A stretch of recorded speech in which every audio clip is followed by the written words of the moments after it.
Satgas Ciondev 403 gagalkan penyelundupan ganja di perbatasan.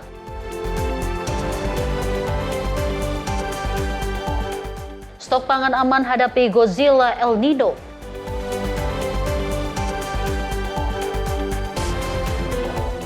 Konflik Lebanon goncang markas Unifil Indonesia.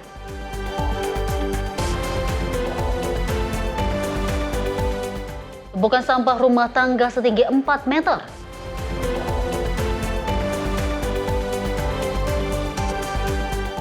Pemerintah batasi penggunaan ponsel bagi siswa.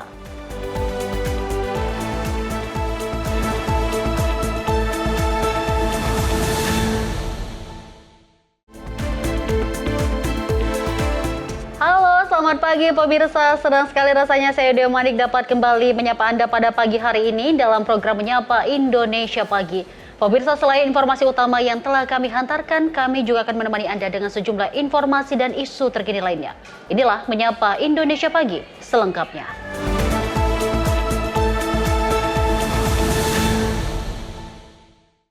Pemirsa, kita awali informasi dari warga Desa Ilung, Kabupaten Hulu Sungai Tengah yang dihebohkan dengan aksi nekat seorang pria yang memanjat atap rumah usai diduga melakukan aksi pencurian pada Minggu 29 Maret 2026. Situasi sempat mencekam saat pelaku mengacungkan senjata tajam jenis parang ke arah warga yang mengepungnya. Inilah rekaman video amatir yang memperlihatkan seorang pria berada di atas atap rumah sambil membawa sebilah parang panjang di Kecamatan Batang, Alai Utara. Peristiwa ini bermula saat sejumlah warga yang merupakan keluarga korban pencurian mendatangi rumah terduga pelaku untuk meminta pertanggungjawaban. Namun, situasi mulai memanas hingga akhirnya pria ini nekat naik ke atas atap rumahnya sendiri guna menghindari amuk massa. Di atas atap, pelaku terlihat panik karena sudah dihadang oleh ratusan warga yang berkumpul di sekitar lokasi. Pelaku bahkan sempat mengancam warga menggunakan senjata tajam, sehingga membuat kerumunan warga berlari menjauh guna menghindari hal yang tidak diinginkan. Meski proses negosiasi berjalan tegang, aparat kepolisian bersama warga akhirnya berhasil membujuk dan mengamankan pria INJ untuk dibawa ke Mapolres Hulu Sungai Tengah. Agus Maulana, tim redaksi Sinpo TV, melaporkan. Pemirsa, warga Dusun Gundi, Desa Segonwetan, Grobogan, Jawa Tengah digemparkan oleh aksi brutal seorang pria yang diduga mengalami gangguan jiwa atau ODGJ pada Minggu 29 Maret 2026 sore. Pelaku mengamuk dengan menggunakan senjata tajam hingga mengakibatkan 6 warga mengalami luka-luka serius. Seorang pria secara tiba-tiba menyerang warga sekitar menggunakan senjata tajam secara membabi buta di Kecamatan Kradenan, Grobogan. Berdasarkan laporan awal, aksi penyerangan terjadi sangat cepat saat warga tengah beraktivitas di sekitar rumah. Akibatnya, 6 orang warga menjadi korban dan langsung dilarikan ke Puskesmas Kradenan 1 guna mendapatkan perawatan medis intensif. Aparat kepolisian dari Polsek Kradenan yang tiba di lokasi berhasil mengamankan pelaku tanpa perlawanan. Saat ini pelaku telah dibawa ke Mapolsek Kradenan untuk menjalani pemeriksaan terkait motif kejadian serta memastikan kondisi kejiwaannya. Zata Yumni, tim redaksi Sinpo TV, melaporkan.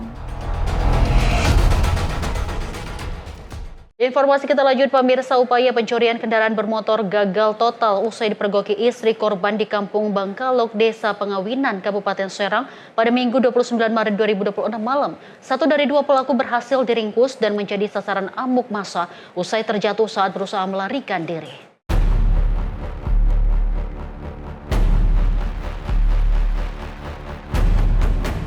Inilah suasana pasca penggerebekan seorang terduga pelaku pencurian sepeda motor yang berhasil diamankan warga di depan Masjid Khairul Huda, Kabupaten Pamarayan. Peristiwa ini bermula saat 2 orang pelaku hendak membawa kabur sepeda motor yang terparkir di depan rumah korban pada waktu maghrib. Aksi nekat ini diketahui istri korban yang langsung berteriak meminta pertolongan. Panik karena aksi mereka terbongkar, kedua pelaku langsung melarikan diri menggunakan kendaraan yang dibawa. Korban bersama warga sekitar yang mendengar teriakan segera melakukan pengejaran hingga ke Desa Pamarayan. Saat proses pengejaran, kedua pelaku sempat terjatuh dari kendaraan. Satu pelaku berhasil kabur ke arah pasar, namun satu pelaku lainnya tak berkutik usai diringkus warga. Massa yang sudah terlanjur emosi langsung meluapkan kekesalannya hingga pelaku mengalami luka-luka akibat amukan massa. Agus Maulana, tim redaksi Sinpo TV, melaporkan. Pemirsa, aksi kekerasan terhadap awak angkutan umum kembali terjadi di kawasan Cilegon, Banten pada Sabtu 28 Maret 2026 pagi. Seorang penumpang nekat melakukan pemukulan terhadap sopir bus meski sebelumnya keduanya sudah berupaya melakukan mediasi.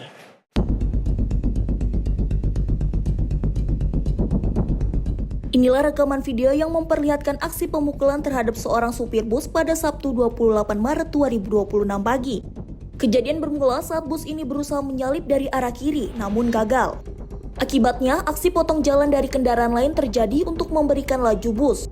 Sopir dan kru bus melakukan mediasi guna menyelesaikan permasalahan secara damai di lokasi kejadian. Namun secara tiba-tiba salah satu penumpang justru melakukan aksi pemukulan terhadap sang supir. Pelaku pemukulan yang diduga merupakan warga Ciater, Pamulang, Tangerang Selatan, dikabarkan langsung melarikan diri usai melakukan aksinya. Padahal sebelumnya sudah ada perjanjian antara kedua belah pihak untuk bertemu kembali guna menyelesaikan masalah. Video kejadian ini pun kini viral di media sosial dan mendapat beragam reaksi dari netizen yang mengecam aksi pelaku. Zata Yumni, tim redaksi Sinpo TV, melaporkan.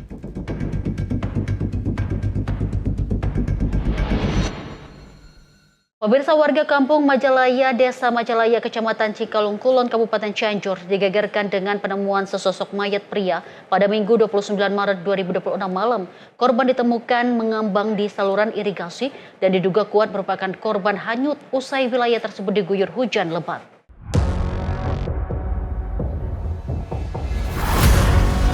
Inilah lokasi penemuan jenazah laki-laki tanpa identitas yang sempat menarik perhatian ratusan warga di sekitar saluran irigasi Kampung Majalaya. Kapolsek Cikalong Kulon AKP Arif Titim Firmanto menyatakan, laporan pertama kali diterima dari kepala dusun setempat sekitar pukul 20.30 waktu Indonesia Barat. Dari hasil pemeriksaan awal, korban diduga terbawa arus sungai yang cukup deras saat hujan besar mengguyur wilayah Cikalong Kulon dan sekitarnya. Meski belum ada identitas resmi, salah satu kerabat sempat mengaku mengenali ciri-ciri kendaraan korban. Informasi sementara menyebutkan korban diduga merupakan warga Bandung yang memiliki istri di wilayah Bogor.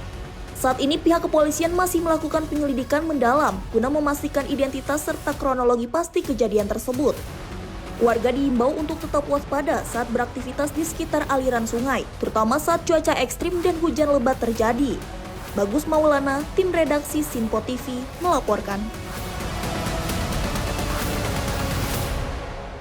Kita lanjut informasi di sebuah rumah kosong di kawasan Tegal Alur, Kalideres, Jakarta Barat yang hangus dilalap si jago merah pada Minggu malam 29 Maret 2026. Kobaran api yang cepat membesar sempat membuat warga sekitar panik karena asap hitam pekat membumbung tinggi di area pemukiman. Meski tidak ada korban jiwa, kebakaran ini diduga kuat dipicu oleh puntung rokok yang dibuang sembarangan di lokasi kejadian.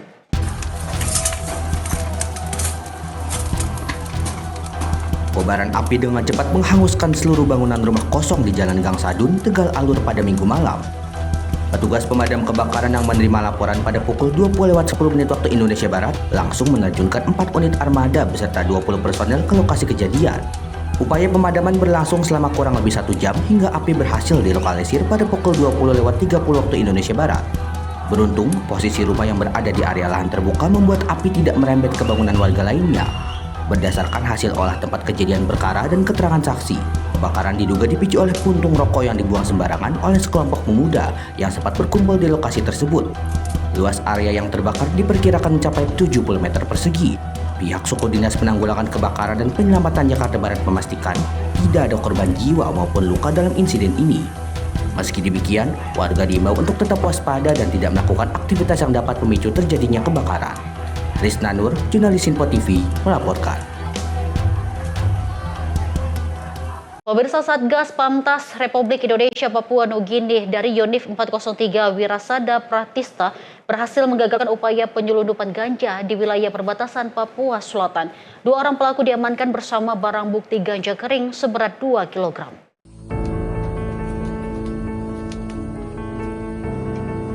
Satgas Pamtas Republik Indonesia Papua Nugini Yonif 403 Wirasada Pratista berhasil menggagalkan upaya penyelundupan narkotika. Pengagalan ini terjadi di Kampung Kanggup, Distrik Sestuk, Kabupaten Boven di Goel, Papua Selatan, saat personil melaksanakan kegiatan sweeping rutin. Dalam operasi tersebut, petugas berhasil mengamankan 2 orang pelaku yang diduga membawa ganja kering menggunakan sepeda motor. Setelah dilakukan pemeriksaan, ditemukan 4 paket ganja kering dengan total berat sekitar 2 kg yang disimpan di dalam tas ransel. Berdasarkan keterangan awal, ganja tersebut diduga berasal dari wilayah Papua Nugini dan akan diedarkan di wilayah Papua Selatan. Kedua pelaku beserta barang bukti telah diserahkan kepada aparat berwenang untuk diproses sesuai hukum yang berlaku. Satgas Pamtas menegaskan akan terus meningkatkan pengawasan dan patroli guna mencegah masuknya barang ilegal serta menjaga kedaulatan negara di wilayah perbatasan. Jihad Nabila, Sipo TV melaporkan. Kita lanjut informasi dari wisatawan domestik dan mancanegara memadati IKN selama libur Lebaran 2026. Lonjakan pengunjung ini mendorong pertumbuhan ekonomi UMKM di kawasan. Kawasan Ibu Kota Nusantara di Kalimantan Timur dipadati wisatawan domestik dan mancanegara selama libur Idul Fitri 2026. Tingginya kunjungan ini turut mendorong aktivitas ekonomi, terutama bagi pelaku UMKM di sekitar kawasan. Juru bicara Otorita IKN, Troy Pantoy, menyampaikan untuk menunjang kenyamanan pengunjung, Otorita IKN menghadirkan berbagai fasilitas dan hiburan di kawasan inti, mulai dari kuliner di Plaza Seremoni hingga pertunjukan di Nusantara Park. Selain itu, pengunjung juga dapat memperoleh informasi seputar pembangunan IKN melalui pusat informasi yang tersedia.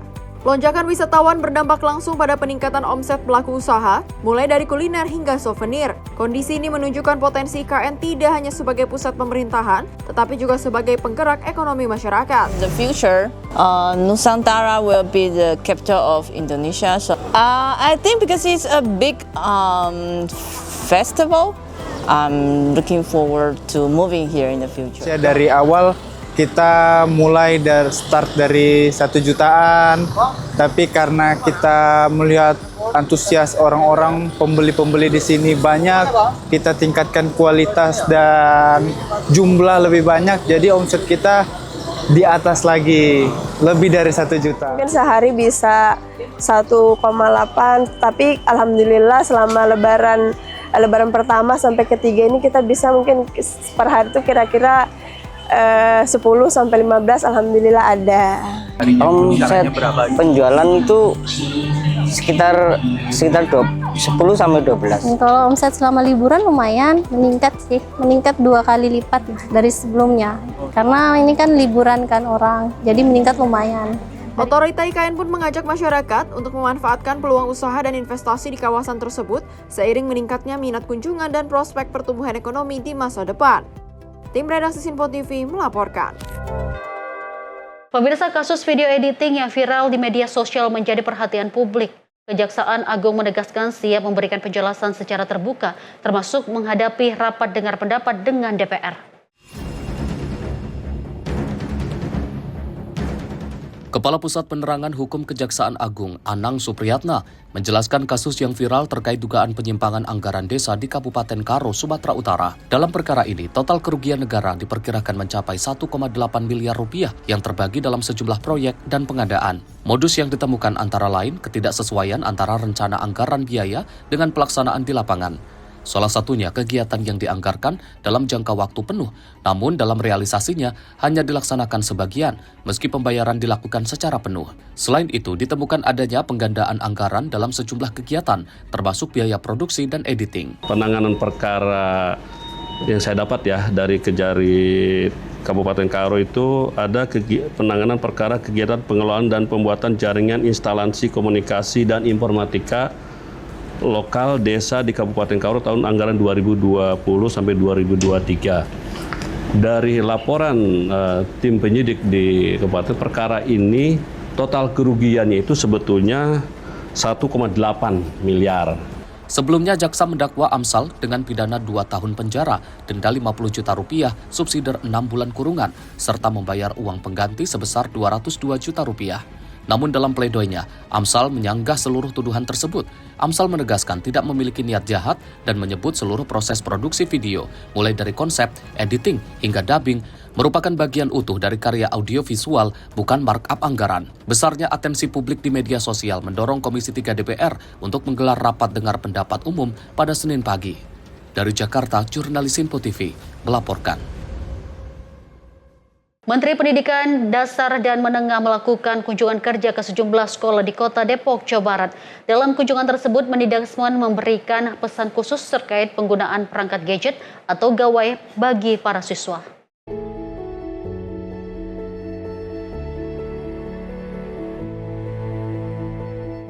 Menteri Pendidikan Dasar dan Menengah menyoroti tingginya angka penggunaan gawai di Indonesia yang saat ini tercatat sebagai salah satu yang tertinggi di dunia.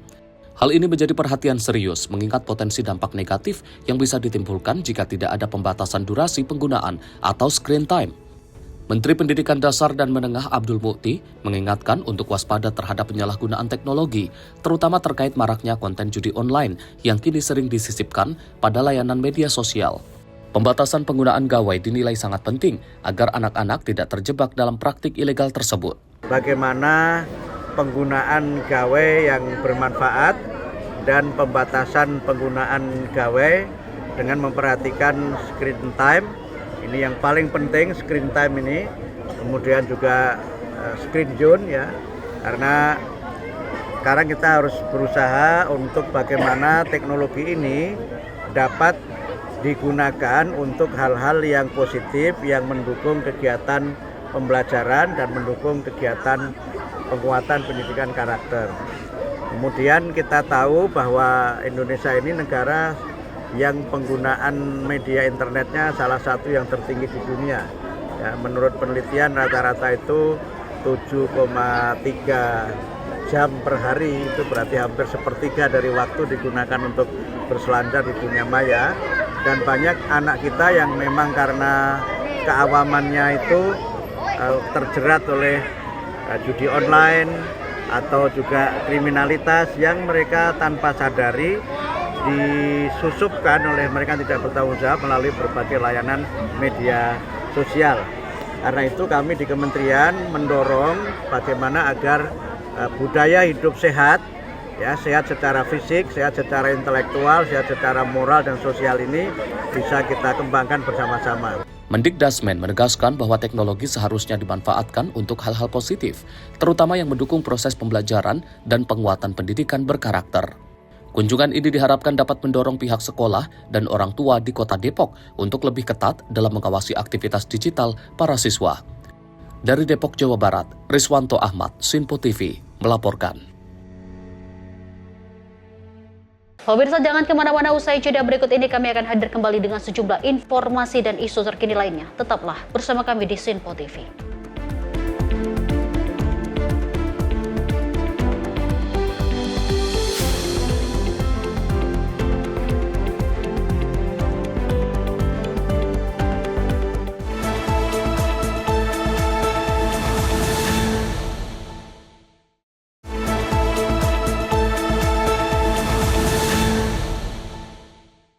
Selamat pagi pemirsa, Anda kembali menyaksikan Menyapa Indonesia Pagi dan masih bersama saya Demanik. Pemirsa, pekerja ekonomi kreatif Amsal Sitepu menyampaikan keterangannya dalam rapat bersama Komisi 3 DPR yang membahas kasus dugaan korupsi pembuatan video profil desa di Kabupaten Karo, Sumatera Utara. Dirinya mengaku dugaan korupsi tersebut muncul akibat sejumlah komponen biaya yang dinolkan oleh auditor dalam laporan hasil pemeriksaan atau LHP. Saya coba mencari keadilan, Pak. Saya cuma pekerja ekonomi kreatif biasa, Pak. Saya nggak punya wewenang dalam anggaran, Pak. Sederhananya saya hanya menjual. Kalau memang harganya kemahalan, kenapa tidak ditolak?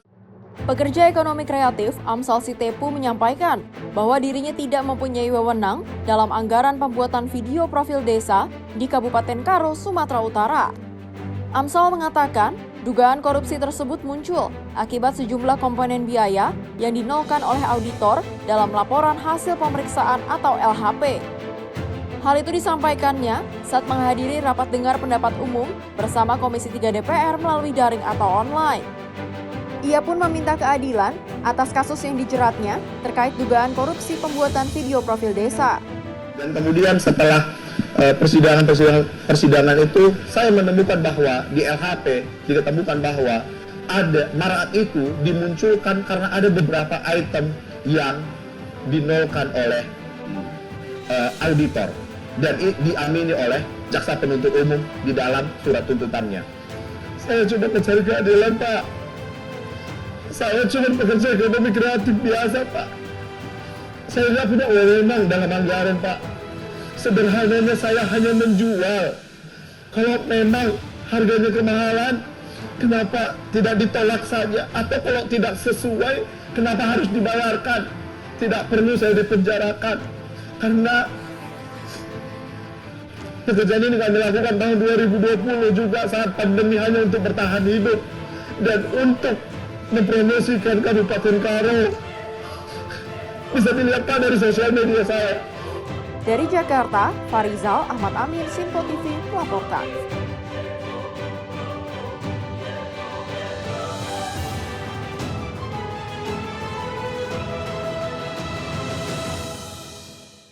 Pemirsa, Komisi 3 DPR menyerukan agar penahanan terhadap Amsal Sitepu dapat ditangguhkan dalam kasus dugaan korupsi pembuatan video profil desa di Kabupaten Karo, Sumatera Utara. Pernyataan ini berdasarkan hasil dari kesimpulan rapat setelah menggelar rapat dengar pendapat umum oleh Komisi 3 DPR di Kompleks Parlemen Senayan, Jakarta. Komisi 3 DPR menggelar rapat dengar pendapat umum terkait kasus Amsal Kristi Sitepu atas dugaan korupsi pembuatan video profil desa di Kabupaten Karo, Sumatera Utara. Rapat tersebut dihadiri langsung oleh seluruh fraksi di Komisi 3 DPR, sekaligus menghadirkan Amsal Sitepu melalui sambungan daring. Berdasarkan hasil rapat, Ketua Komisi 3 DPR Habibur Rahman meminta Majelis Hakim untuk dapat mempertimbangkan kasus yang menjerat Amsal tersebut. Selain itu, dirinya juga menyerukan agar kasus yang menimpa Amsal dapat ditangguhkan dengan Komisi 3 DPR sebagai penjamin. Komisi 3 DPR RI menyerukan agar Majelis Hakim dalam perkara saudara Amsal Kristi Sitepu untuk mempertimbangkan putusan bebas atau setidak-tidaknya ringan berdasarkan fakta persidangan serta menggali, memahami dan mengikuti nilai-nilai hukum dan rasa keadilan yang hidup dalam masyarakat termasuk dari pekerja industri kreatif sebagaimana diatur pasal 5 ayat 2 Undang-Undang Nomor 48 Tahun 2009 tentang kekuasaan kehakiman. 5. Komisi 3 DPR RI mengajukan agar saudara Amsal Kristi Sitepu diberikan penangguhan penahanan dengan Komisi 3 DPR RI sebagai penjamin. Sepakat? Ya, dengan selesainya sudah pembacaan kesimpulan, selesai juga acara kita hari ini. Saya tutup. Billahi taufiq wal hidayah. Wassalamualaikum warahmatullahi wabarakatuh. Dari Jakarta, Farizal Ahmad Amin, Simpo TV melaporkan. Pemirsa 3 ex anggota kelompok TPNPB OPM kembali ke Pangkuan Negara Kesatuan Republik Indonesia di Distrik Sinak, Kabupaten Puncak, Papua Tengah. Prosesi ikrar kesetiaan berlangsung penuh haru dan menjadi harapan baru bagi terciptanya perdamaian di wilayah tersebut.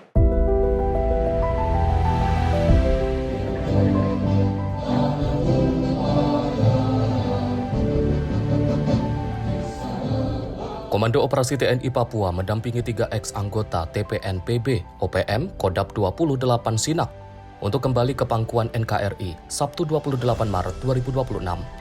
Ketiga ex anggota tersebut diantaranya Nikanus Murib, Arendis Murib, dan Oistabuni yang sebelumnya merupakan bagian dari kelompok Kalenak Murib. Prosesi ikrar kesetiaan dilaksanakan di SD Impres 1 Sinak dengan dihadiri personel TNI Polri, tokoh masyarakat, tokoh agama, serta pihak keluarga. Rangkaian kegiatan dimulai dari pembacaan doa, menyajikan lagu Indonesia Raya, pengucapan dan penandatanganan ikrar setia, hingga mencium bendera merah putih sebagai simbol kecintaan kepada NKRI.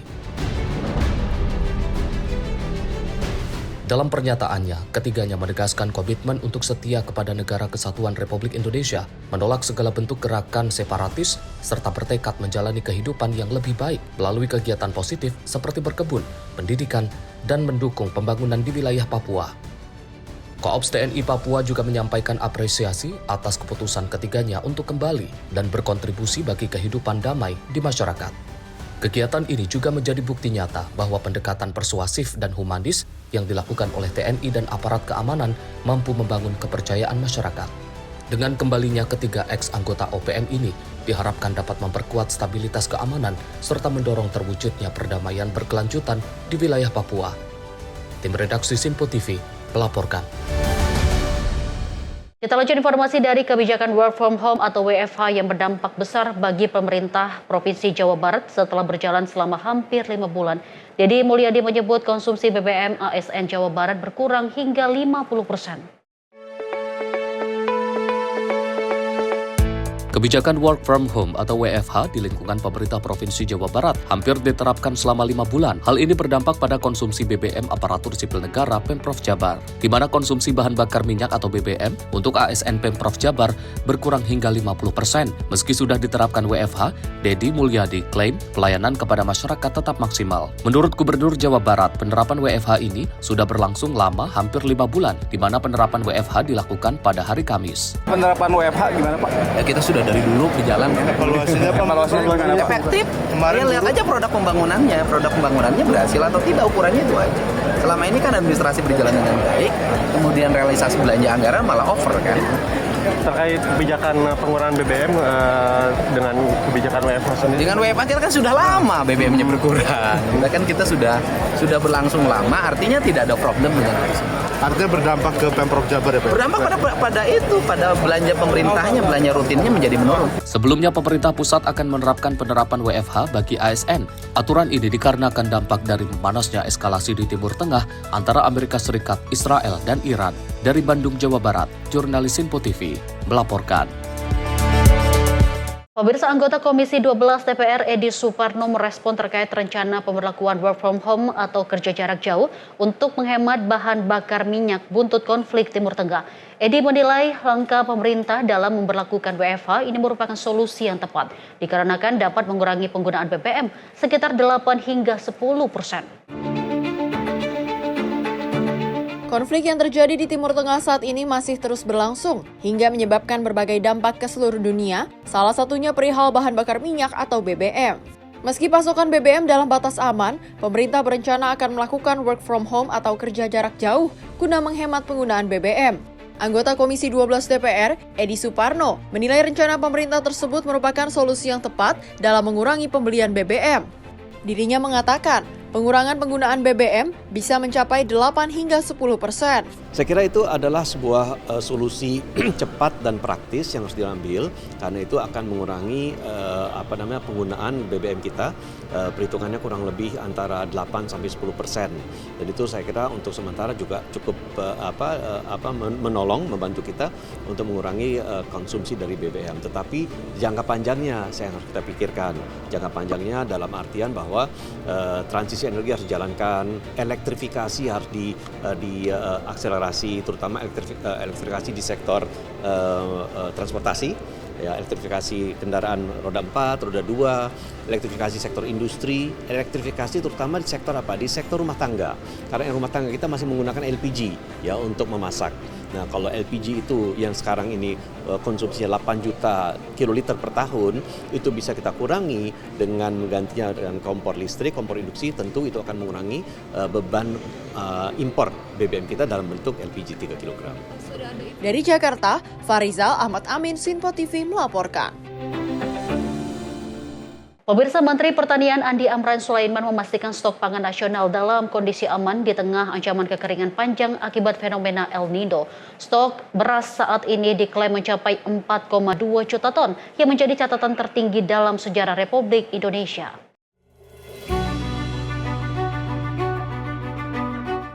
Kepastian tersebut diungkapkan Menteri Pertanian Andi Amran Sulaiman usai membuka pertemuan Saudagar Bugis Makassar ke-26 yang digelar Kerukunan Keluarga Sulawesi Selatan atau KKSS di salah satu hotel di Kota Makassar. Di tengah bayang-bayang kekeringan ekstrim akibat fenomena El Nino yang diprediksi mencapai puncaknya pada April mendatang, pemerintah menjamin ketersediaan pangan tetap terjaga. Bahkan, cadangan beras nasional saat ini telah menyentuh angka 4,2 juta ton. Angka ini diprediksi akan terus meningkat hingga 5 juta ton pada bulan depan. Capaian ini disebut sebagai level cadangan pangan tertinggi sepanjang sejarah Indonesia berdiri. Selain mengandalkan cadangan tersimpan, pemerintah turut memperhitungkan potensi panen raya yang masih berlangsung. Dengan proyeksi produksi minimal 2 juta ton per bulan, selama 7 bulan ke depan, total pasokan diprediksi mencapai 14 juta ton. Jumlah yang sangat memadai untuk mengamankan kebutuhan nasional hingga Mei tahun depan.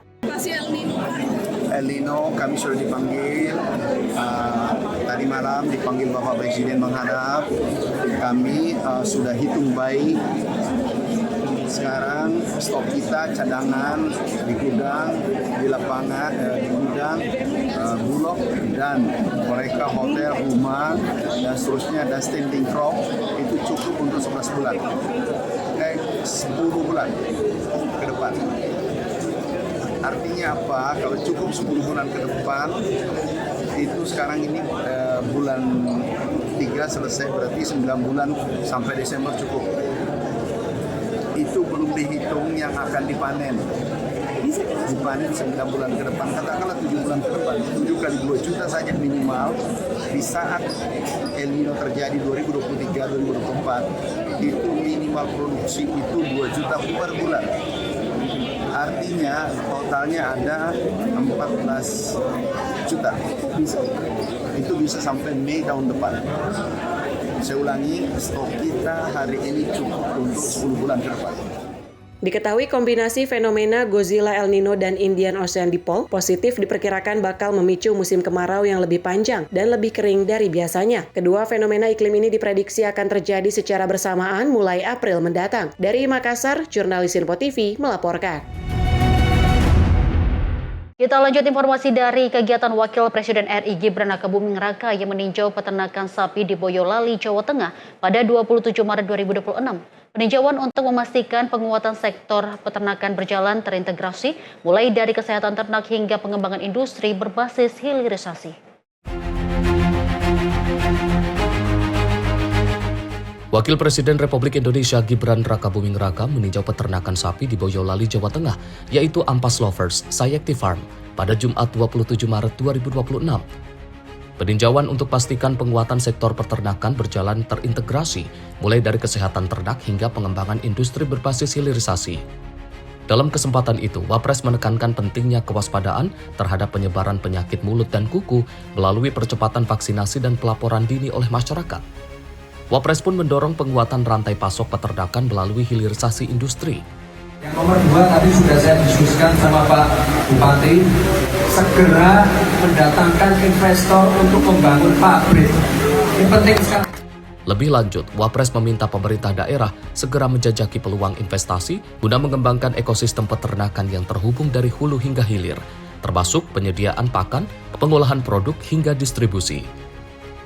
Tim redaksi Sinpo TV melaporkan. Pemirsa, Menteri Pekerjaan Umum Dodi Hanggodo menegaskan komitmennya dalam mempercepat penanganan banjir di Sungai Babakan, Kabupaten Brebes, Jawa Tengah. Penanganan akan dilakukan secara menyeluruh, mulai dari wilayah muara hingga ke hulu sungai, sebagai langkah strategis untuk menekan risiko banjir berulang. Menteri Pekerjaan Umum Dodi Hanggodo meninjau langsung lokasi banjir yang merendam jalur pemudik di arteri Ketangguhan, Kabupaten Brebes, Jawa Tengah. Kementerian Pekerjaan Umum berencana melakukan peninggian tanggul serta normalisasi muara Sungai Babakan yang menjadi pemicu banjir. Dalam kunjungannya, Menteri PU meninjau embung di Desa Padakaton, Kecamatan Ketanggungan, sebagai salah satu titik pengendali air. Peninjauan ini dilakukan untuk melihat langsung penyebab banjir yang kerap merendam ribuan rumah warga serta jalur nasional di arteri Ketanggungan.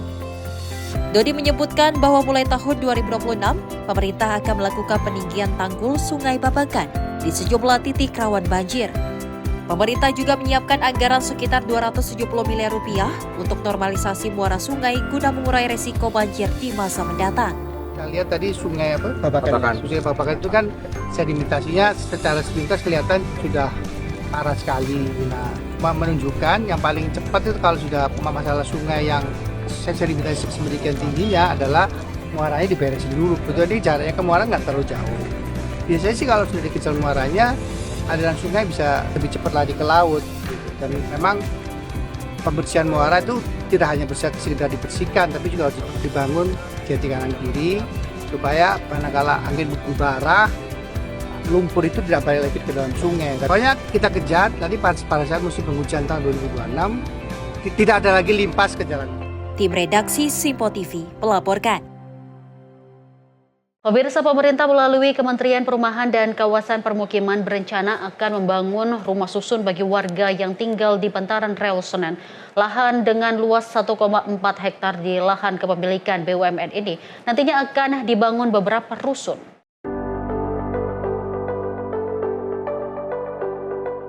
Menteri Perumahan dan Kawasan Pemukiman Marwarar Sirait meninjau lokasi lahan Badan Usaha Milik Negara atau BUMN di kawasan Senen, Jakarta Pusat. Lahan dengan luas 1,4 hektar ini merupakan milik BUMN yang akan dibangun rumah susun. Nantinya untuk pembiayaan pembangunan rusun sendiri akan berkolaborasi dengan pihak swasta. Namun untuk detailnya belum bisa diumumkan, yang pasti rusun tersebut akan dipergunakan untuk warga miskin. Sementara untuk skema rusun tersebut nantinya akan menggunakan sistem sewa. Ya kalau saran saya Pak Doni, udahlah aset-aset BUMN yang di kota-kota kita sebagian kerjasamakan, tetap punya BUMN, kita bangunin rumah buat rakyat. Seperti ini.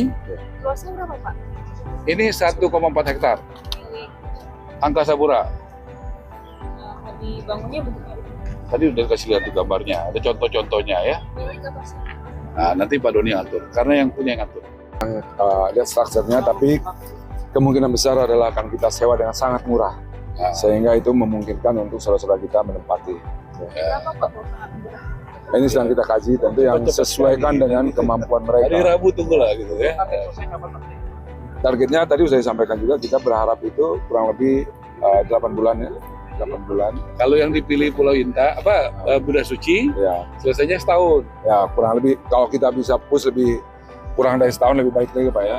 Rencananya rusun tersebut akan ditargetkan rampung selama 8 bulan terhitung dari peletakan batu pertama. Dari Jakarta, Riswanto Ahmad, Sinpo TV melaporkan.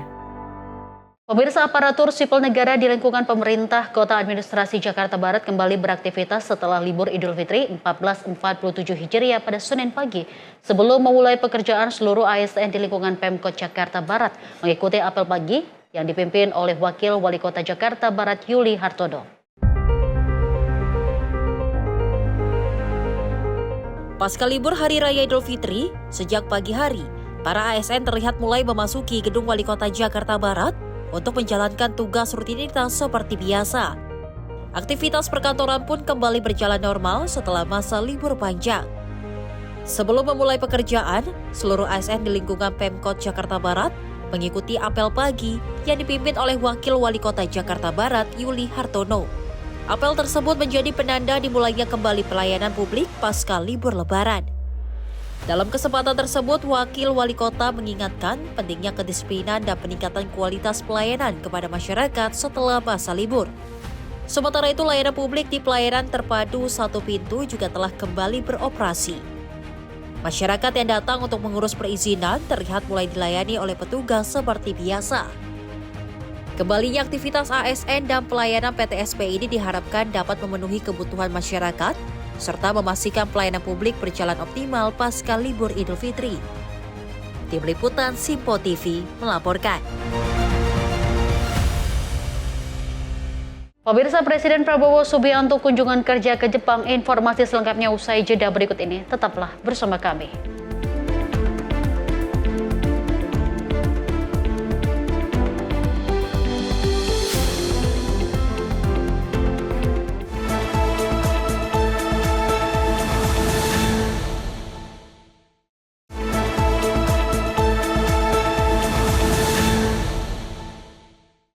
Terima kasih pemirsa, Anda kembali menyaksikan Menyapa Indonesia Pagi.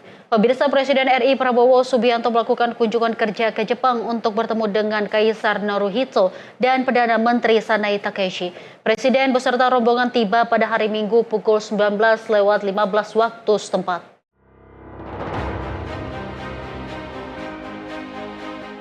Presiden RI Prabowo Subianto tiba di Haneda Airport, Tokyo, Jepang pada Minggu 29 Maret 2026.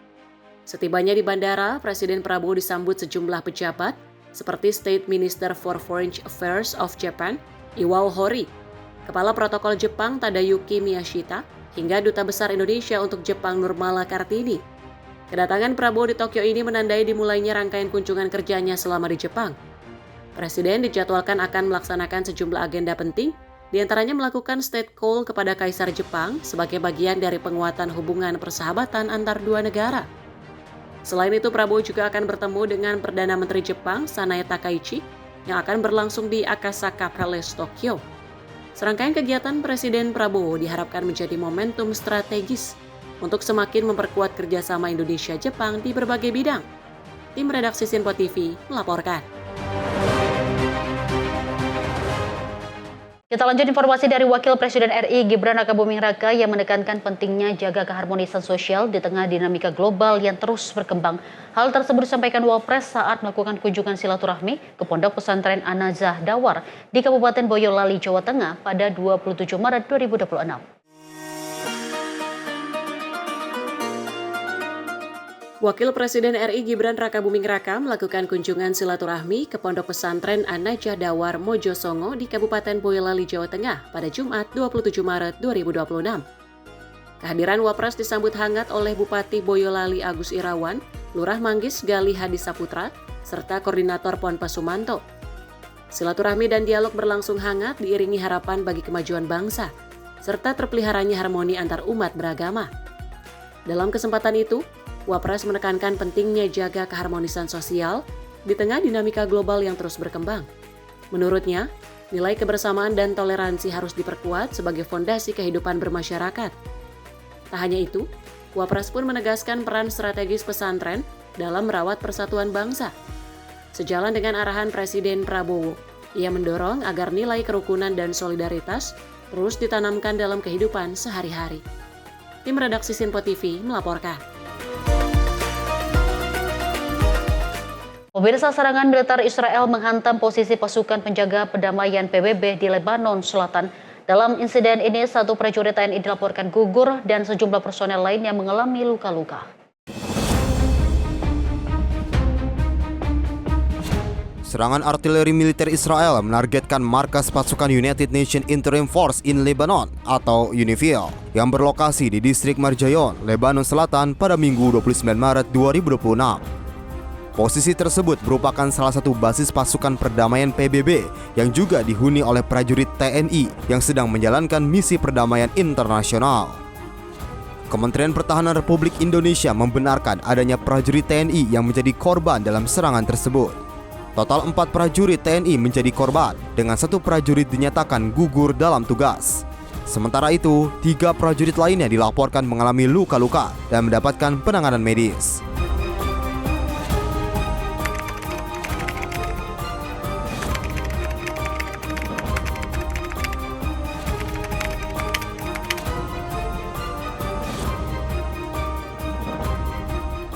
Sebelumnya, pejabat PBB dan media lokal melaporkan tembakan artileri telah menghantam posisi pasukan UNIFIL dan melukai sejumlah personel termasuk pasukan dari Indonesia.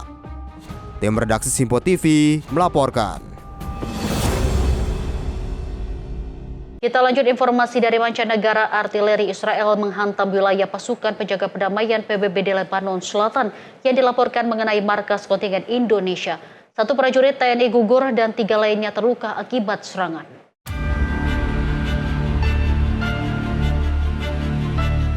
Serangan terjadi di basis UNIFIL yang terletak di Outzit Al-Qusayr, Lebanon Selatan. Tembakan artileri dilaporkan menghantam area markas kontingen Indonesia. Terdapat 1 prajurit TNI meninggal dunia, 1 personel mengalami luka berat, dan 2 lainnya luka ringan. Seluruh korban saat ini telah mendapatkan penanganan medis sesuai prosedur yang berlaku. Saat insiden berlangsung, para pasukan segera mengambil perlindungan di dalam bunker untuk menghindari serangan lanjutan. Helikopter diterjunkan untuk mengevakuasi korban luka ke lokasi yang lebih aman untuk mendapatkan perawatan medis. Hingga saat ini, pihak UNIFIL masih melakukan proses klarifikasi terkait insiden yang menyasar kontingen Indonesia. Mabes TNI juga akan menyampaikan informasi lebih lanjut dan perkembangan terbaru terkait peristiwa ini. Tim redaksi Sinpo TV melaporkan. Pemirsa, Wakil Ketua Komisi 1 DPR Dev Laksono menyampaikan bela sungkawa atas meninggalnya 1 prajurit TNI akibat serangan Zionis Israel ke pos jaga pasukan perdamaian PBB atau UNIFIL di Lebanon. Dev menilai keberadaan TNI dalam pasukan perdamaian PBB di wilayah Lebanon harus menjadi evaluasi setelah insiden tersebut. Jelas dengan adanya serangan yang tidak berhenti, yang terus berkelanjutan, bahkan menewaskan prajurit kita, ini apakah keberadaan kita ini berguna untuk menjaga perdamaian atau justru malah menjadi serangan target. 1 prajurit TNI meninggal dunia akibat serangan Israel yang menghantam ke pos jaga pasukan perdamaian PBB atau UNIFIL di Lebanon Selatan. Merespon hal itu, Wakil Ketua Komisi 1 DPR Dev Laksono mengaku prihatin atas gugurnya satu prajurit TNI di Lebanon. Dev meminta adanya investigasi mendalam terhadap serangan yang bukan hanya menewaskan satu prajurit, melainkan juga menyebabkan prajurit TNI lainnya mengalami luka-luka. Dirinya mendorong pemerintah dapat mempertimbangkan untuk menarik kembali pasukan dari misi perdamaian PBB, khususnya di wilayah Lebanon. Ya, saya secara pribadi ataupun juga secara keluarga besar menyampaikan turut bela sungkawa yang amat mendalam atas meninggalnya prajurit TNI kita akibat sebuah serangan misil yang ditujukan kepada Hezbollah, akan tapi terkena kepada markas kita dan mengakibatkan tewasnya satu prajurit kita, dan juga infonya ada setidaknya satu orang lagi terluka berat. Saya nggak tahu persis kalau jumlah yang lain, kita sembari menunggu penjelasan resmi dari Mabes TNI tentang korban ataupun kerusakan yang terdampak kepada prajurit kita ataupun juga markas tempat di mana mereka berada.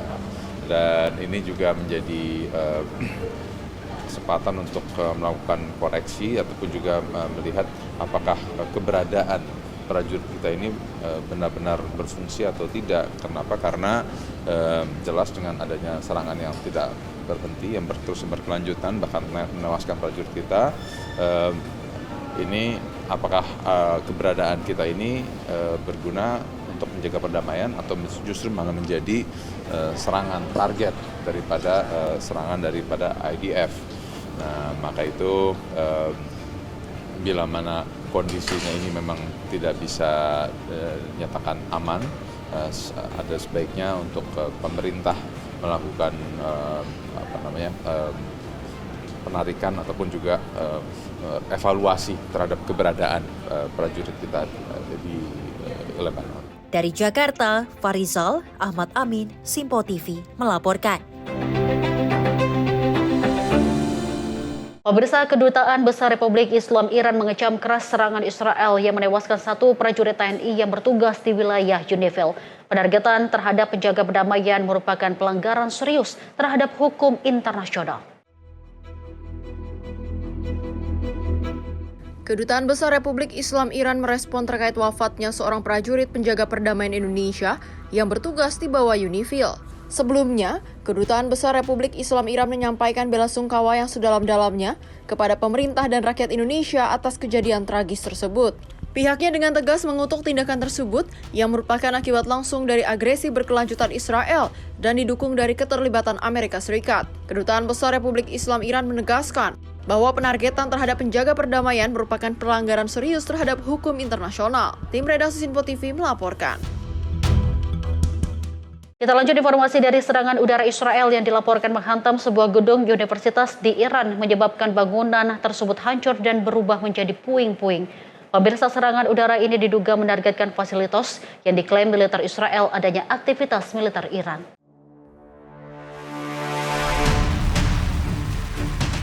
Laporan yang beredar menunjukkan kondisi gedung kampus yang rata dengan tanah, dengan puing-puing berserakan serta asap masih terlihat membumbung di lokasi kejadian.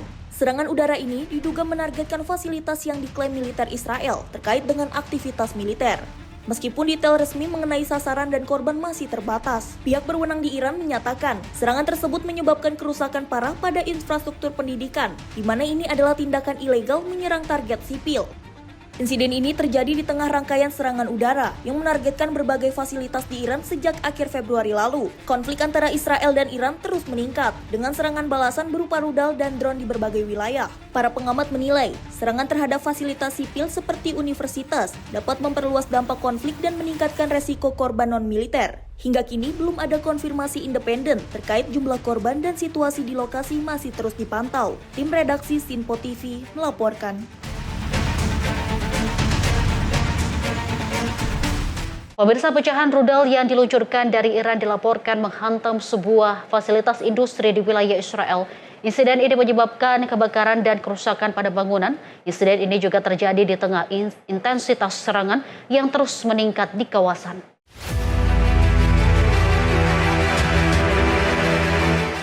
Laporan pihak keamanan setempat menyebutkan pecahan rudal atau yang diduga sisa intersepsi sistem pertahanan udara menghantam area pabrik di kawasan industri di selatan Israel, sehingga menimbulkan kejutan dan kepanikan warga di sekitar lokasi kejadian. Dampak hantaman tersebut memicu kebakaran besar dan menyebabkan kerusakan pada sebagian struktur bangunan pabrik. Meski hingga saat ini tidak dilaporkan bahwa adanya korban jiwa dalam insiden tersebut, tim pemadam kebakaran bersama unit penanganan bahan berbahaya segera diterjunkan ke lokasi kejadian untuk mengendalikan api serta mencegah potensi penyebaran zat berbahaya ke lingkungan sekitar.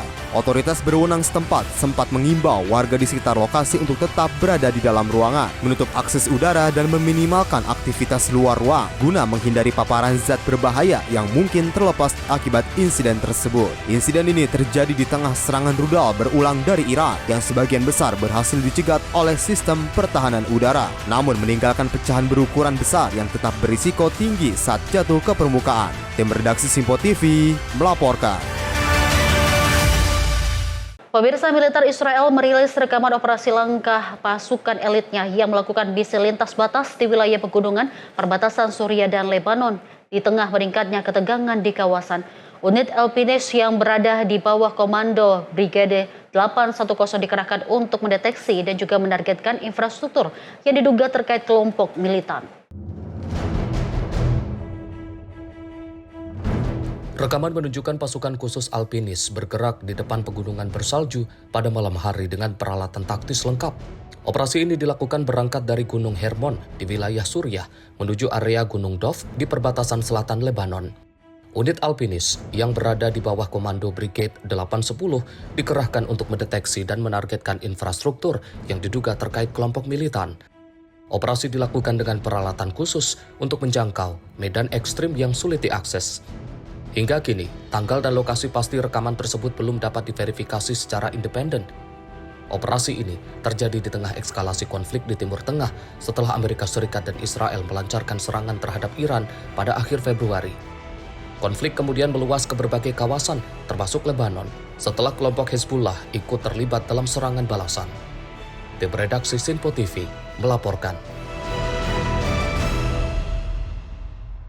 Pemirsa, sebuah drone dilaporkan jatuh di pusat kota Baghdad. Insiden serangan ini meningkatkan kewaspadaan keamanan di kota Irak. Pemirsa, drone tersebut langsung diamankan oleh aparat berwenang.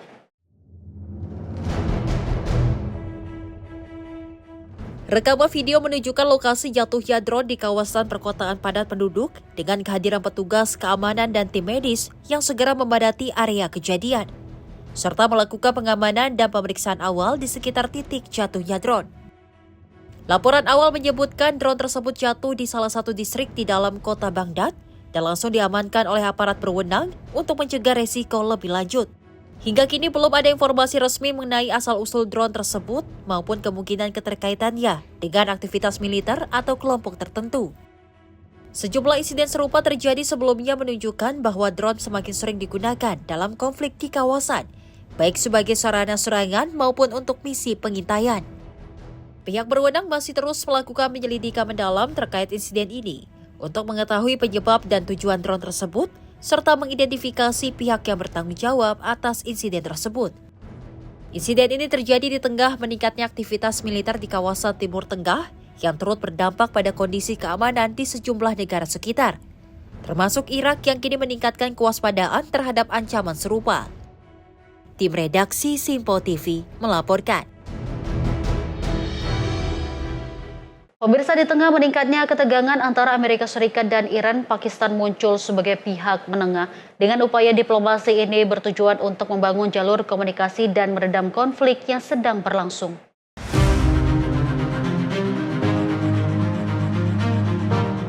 Pemerintah Pakistan secara resmi menyatakan telah menjalankan diplomasi diam-diam selama beberapa pekan terakhir dengan menyalurkan pesan antara Amerika Serikat dan Iran. Islamabad disebut siap menjadi tuan rumah untuk perundingan langsung antara kedua negara. Meski hingga kini belum ada konfirmasi resmi dari kedua negara terkait pertemuan tersebut. Peran ini dinilai muncul karena Pakistan memiliki hubungan diplomatik yang cukup baik dengan kedua belah pihak, serta posisi geografisnya yang berbatasan langsung dengan Iran.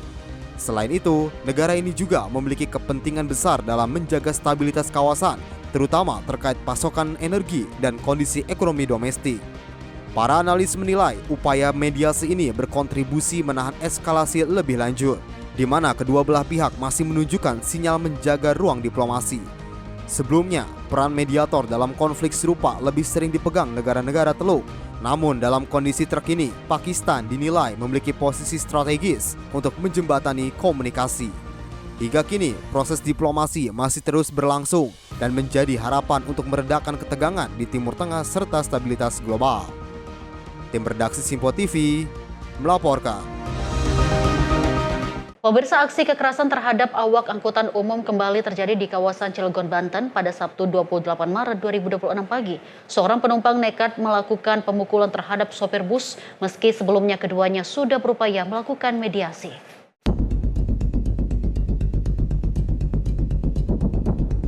Inilah rekaman video yang memperlihatkan aksi pemukulan terhadap seorang supir bus pada Sabtu 28 Maret 2026 pagi. Kejadian bermula saat bus ini berusaha menyalip dari arah kiri, namun gagal. Akibatnya, aksi potong jalan dari kendaraan lain terjadi untuk memberikan laju bus. Sopir dan kru bus melakukan mediasi guna menyelesaikan permasalahan secara damai di lokasi kejadian. Namun secara tiba-tiba salah satu penumpang justru melakukan aksi pemukulan terhadap sang supir. Pelaku pemukulan yang diduga merupakan warga Ciater, Pamulang, Tangerang Selatan, dikabarkan langsung melarikan diri usai melakukan aksinya. Padahal sebelumnya sudah ada perjanjian antara kedua belah pihak untuk bertemu kembali guna menyelesaikan masalah. Video kejadian ini pun kini viral di media sosial dan mendapat beragam reaksi dari netizen yang mengecam aksi pelaku. Zata Yumni, tim redaksi Simpo TV, melaporkan.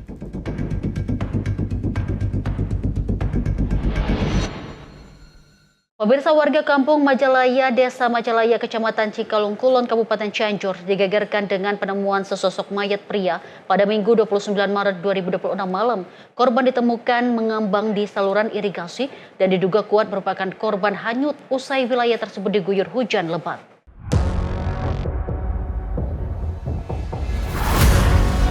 Inilah lokasi penemuan jenazah laki-laki tanpa identitas yang sempat menarik perhatian ratusan warga di sekitar saluran irigasi Kampung Majalaya. Kapolsek Cikalong Kulon AKP Arif Titim Firmanto menyatakan, laporan pertama kali diterima dari kepala dusun setempat sekitar pukul 20.30 waktu Indonesia Barat. Dari hasil pemeriksaan awal, korban diduga terbawa arus sungai yang cukup deras saat hujan besar mengguyur wilayah Cikalong Kulon dan sekitarnya. Meski belum ada identitas resmi, salah satu kerabat sempat mengaku mengenali ciri-ciri kendaraan korban.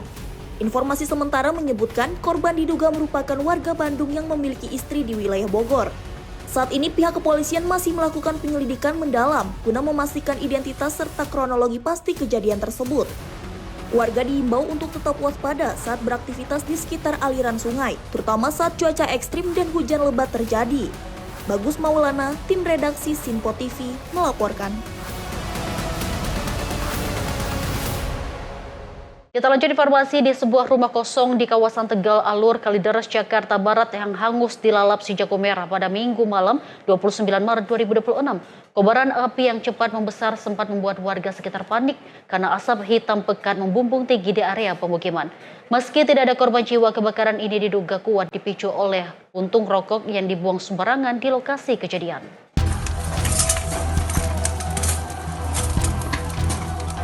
Kobaran api dengan cepat menghanguskan seluruh bangunan rumah kosong di Jalan Gang Sadun, Tegal Alur pada Minggu malam.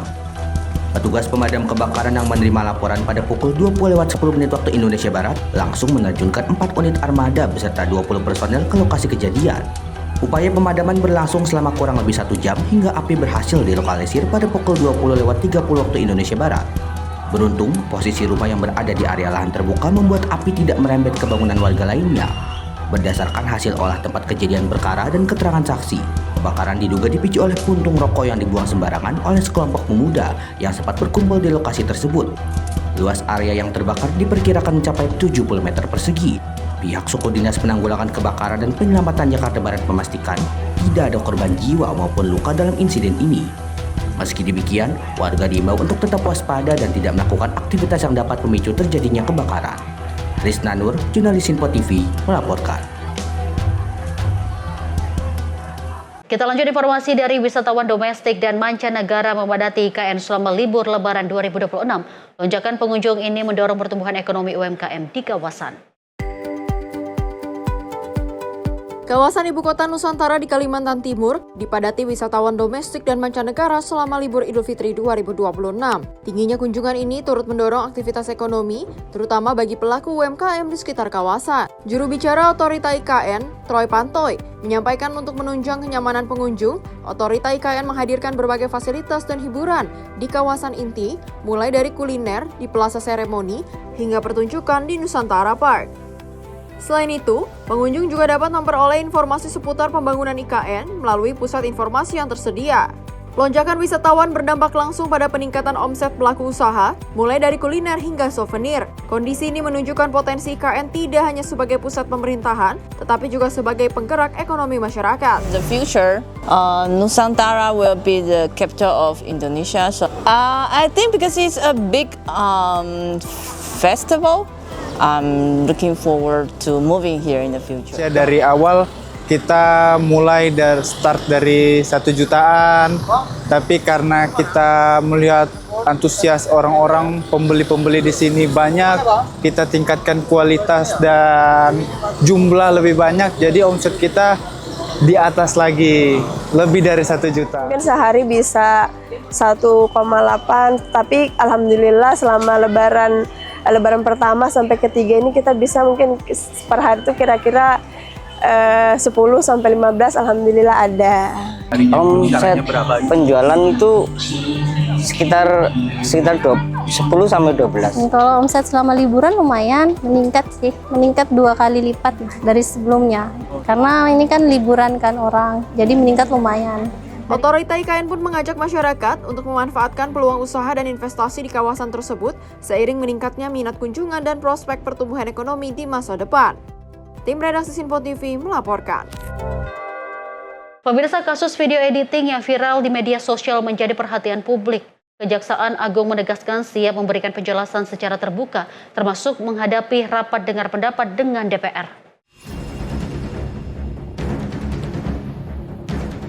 Kepala Pusat Penerangan Hukum Kejaksaan Agung, Anang Supriyatna, menjelaskan kasus yang viral terkait dugaan penyimpangan anggaran desa di Kabupaten Karo, Sumatera Utara. Dalam perkara ini, total kerugian negara diperkirakan mencapai 1,8 miliar rupiah yang terbagi dalam sejumlah proyek dan pengadaan. Modus yang ditemukan antara lain ketidaksesuaian antara rencana anggaran biaya dengan pelaksanaan di lapangan. Salah satunya kegiatan yang dianggarkan dalam jangka waktu penuh, namun dalam realisasinya hanya dilaksanakan sebagian, meski pembayaran dilakukan secara penuh. Selain itu, ditemukan adanya penggandaan anggaran dalam sejumlah kegiatan, termasuk biaya produksi dan editing. Penanganan perkara yang saya dapat ya dari Kejari Kabupaten Karo itu ada penanganan perkara kegiatan pengelolaan dan pembuatan jaringan instalasi komunikasi dan informatika lokal desa di Kabupaten Karo tahun anggaran 2020 sampai 2023. Dari laporan tim penyidik di Kabupaten, perkara ini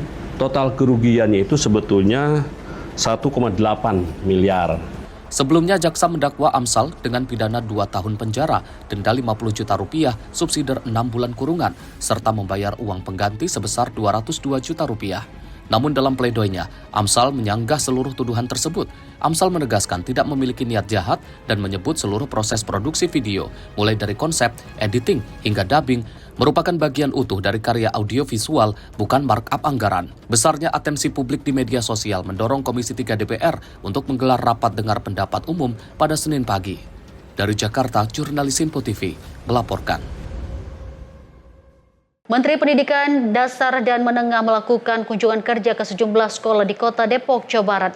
Dalam kunjungan tersebut, Mendikbud memberikan pesan khusus terkait penggunaan perangkat gadget atau gawai bagi para siswa.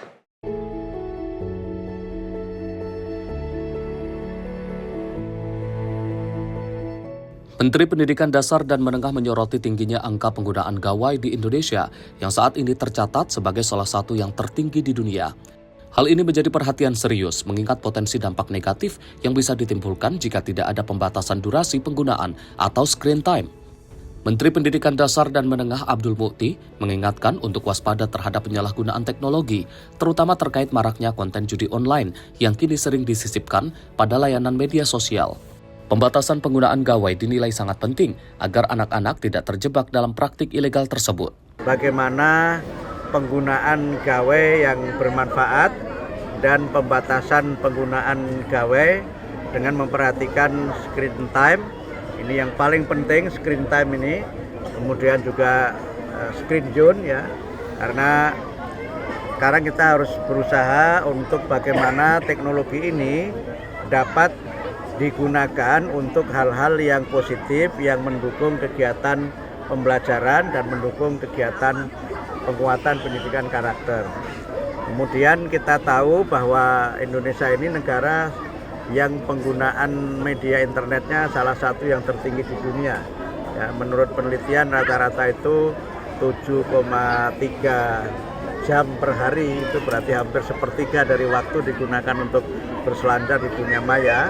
Dan banyak anak kita yang memang karena keawamannya itu terjerat oleh judi online atau juga kriminalitas yang mereka tanpa sadari disusupkan oleh mereka tidak bertanggung jawab melalui berbagai layanan media sosial.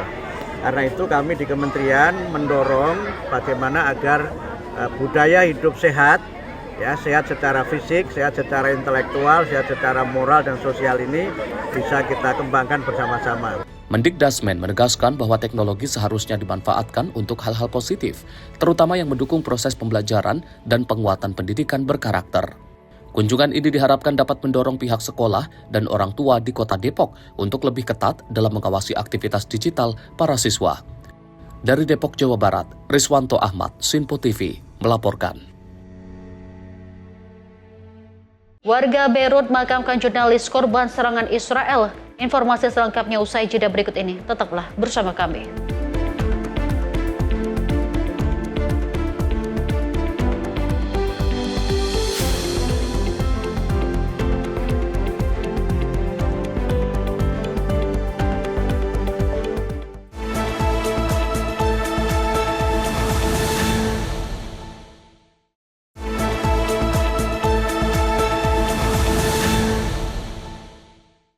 Selamat pagi pemirsa, Anda kembali menyaksikan Menyapa Indonesia Pagi. Pemirsa, ratusan warga di Beirut mengikuti prosesi pemakaman untuk menghormati 3 jurnalis yang tewas dalam insiden serangan udara yang dilakukan militer Israel di selatan Lebanon. Rekaman video menunjukkan suasana duka mendalam saat para pelayat mengantarkan jenazah ke tempat peristirahatan terakhir dengan iringan doa dan tangisan keluarga, serta rekan seprofesi yang kehilangan. Kerumunan terlihat melaksanakan sholat jenazah secara berjamaah sebelum proses pemakaman dilakukan sebagai bentuk penghormatan terakhir kepada para korban. Media lokal melaporkan serangan menghantam kendaraan tim media di wilayah Jezin yang menyebabkan jurnalis Ali Sohib dan Fatima Taudi tewas bersama 2 orang lainnya yang turut berada di lokasi kejadian. Militer Israel mengklaim serangan menargetkan individu yang disebut memiliki keterkaitan dengan kelompok Hezbollah. Meskipun klaim tersebut masih menjadi perdebatan. Namun Presiden Lebanon Joseph Aoun mengecam keras insiden tersebut dan menyebutnya sebagai pelanggaran serius terhadap hukum internasional yang menjamin perlindungan bagi jurnalis dalam situasi konflik bersenjata. Hingga kini ketegangan di perbatasan masih terus berlanjut dengan meningkatnya resiko jatuhnya korban sipil yang terus meningkat. Seiring berlanjutnya serangan dan aksi balasan di kawasan tersebut. Tim redaksi Sinpo TV melaporkan. Pemirsa, ribuan warga memadati jalanan New York dalam aksi bertajuk No Kings untuk memprotes kebijakan Presiden Donald Trump. Aksi ini menjadi bagian dari gelombang protes nasional yang menyuarakan penolakan terhadap apa yang mereka sebut sebagai otoritarianisme. We can't give in to hopelessness. This is the fight against fascism. This is the place to be. And our country is fighting back and New Yorkers are fighting back.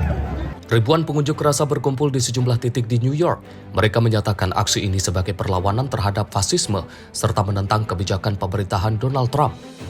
Aksi No Kings merupakan bagian dari gerakan yang tersebar lebih dari 3.000 lokasi di seluruh Amerika.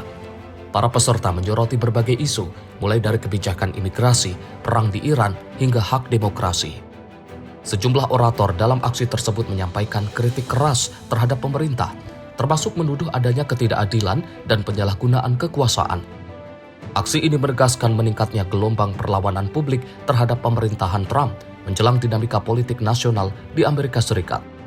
Tim redaksi Sinpo TV melaporkan. Aksi protes besar pecah di Kathmandu, Nepal sebagai penangkapan mantan Perdana Menteri Sharma Oli.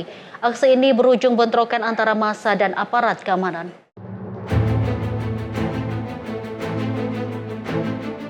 Rekaman video menunjukkan ratusan pengunjuk rasa turun ke jalan dan terlibat aksi saling dorong serta lempar dengan aparat kepolisian. Petugas keamanan terlihat menggunakan kekuatan untuk membubarkan massa yang memadati sejumlah titik di ibu kota. Aksi ini dipicu oleh penangkapan mantan Perdana Menteri yang diduga terkait dengan penanganan protes besar pada tahun sebelumnya. Pihak berwenang menyatakan penangkapan dilakukan sebagai bagian dari penyelidikan atas kematian puluhan orang dalam gelombang protes yang terjadi pada 2025. Penangkapan ini memicu kemarahan para pendukungnya yang menilai langkah tersebut bermotif politik. Sejumlah pengunjuk rasa terlihat memblokir jalan dan membakar ban hingga memicu ketegangan dengan aparat. Polisi dilaporkan melakukan tindakan represif berupa penahanan terhadap beberapa orang demonstran untuk mengendalikan situasi yang semakin memanas. Insiden ini menjadi bagian dari gelombang ketegangan politik di Nepal setelah pergantian pemerintah dan upaya penegakan hukum terhadap pejabat lama. Hingga kini, situasi keamanan masih dalam pengawasan ketat dan potensi akan lanjutan masih terbuka. Tim redaksi Sinpo TV melaporkan. Pemirsa, banjir parah melanda wilayah Dagestan di selatan Rusia setelah hujan lebat mengguyur kawasan tersebut selama beberapa hari, menyebabkan infrastruktur rusak dan ratusan permukiman warga terdampak.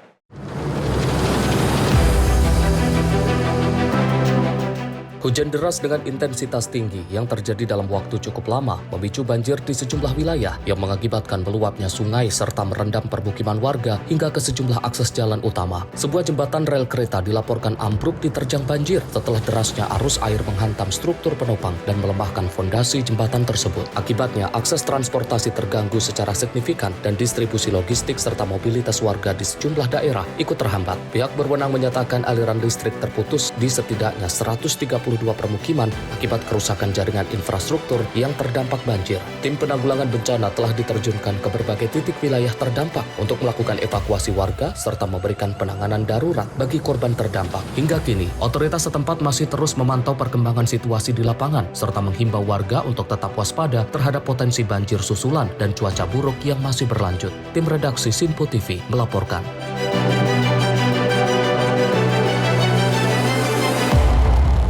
Kita lanjut informasi dari sebuah truk pengangkut 12 ton coklat KitKat dilaporkan dibajak saat dalam perjalanan menuju Polandia menjelang perayaan Paskah. Pemirsa, hingga kini truk beserta seluruh muatan coklat masih belum ditemukan.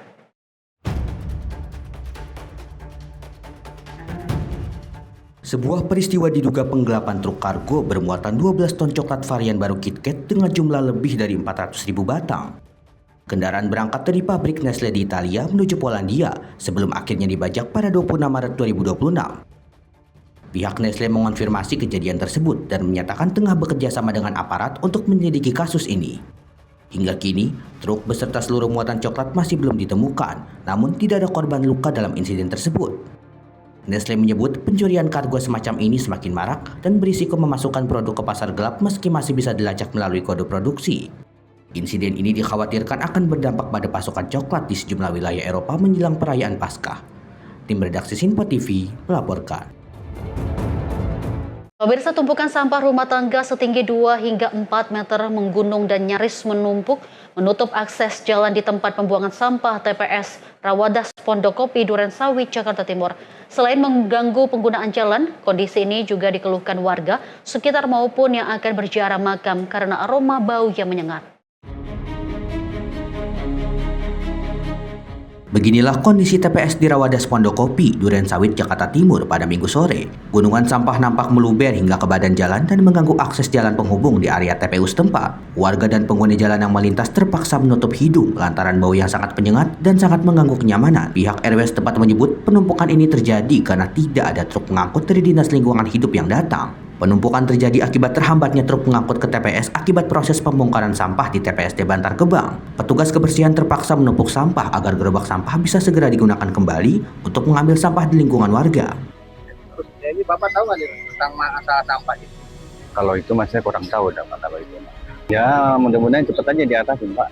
Diangkut biar enak gitu lewatnya, tidak ada bau. Hari ini menumpuk seperti ini karena hari ini tidak ada truk yang merapat ke TPS, sehingga teman-teman petugas menumpuk ini karena gerobak juga akan langsung dipakai lagi kembali ke warga, begitu Pak. Warga berharap pihak terkait segera mengirimkan armada truk agar akses jalan kembali normal dan lingkungan kembali bersih. Dari Jakarta Timur, Nandityo, Sinpo TV melaporkan. Pemirsa, pemerintah memperketat kolaborasi lintas sektor dalam penanganan sampah nasional melalui pendekatan berbasis riset dan teknologi. Hal ini ditandai dengan kunjungan Menteri Pendidikan Tinggi, Sains dan Teknologi Brian Yuliarto ke fasilitas pengolahan sampah di Mabes TNI Cilangkap, Jakarta Timur. Menteri Pendidikan Tinggi, Sains dan Teknologi Brian Yuliarto meninjau fasilitas pengolahan sampah di Mabes TNI Cilangkap, Jakarta Timur bersama Menteri Pertahanan Safri Samsudin dan Panglima TNI Agus Subianto untuk melihat langsung implementasi pengelolaan sampah berbasis teknologi. Salah satu fasilitas yang ditinjau adalah mesin olah runtah atau MOTAH, yaitu teknologi pengolahan sampah yang dikembangkan di lingkungan Mabes TNI.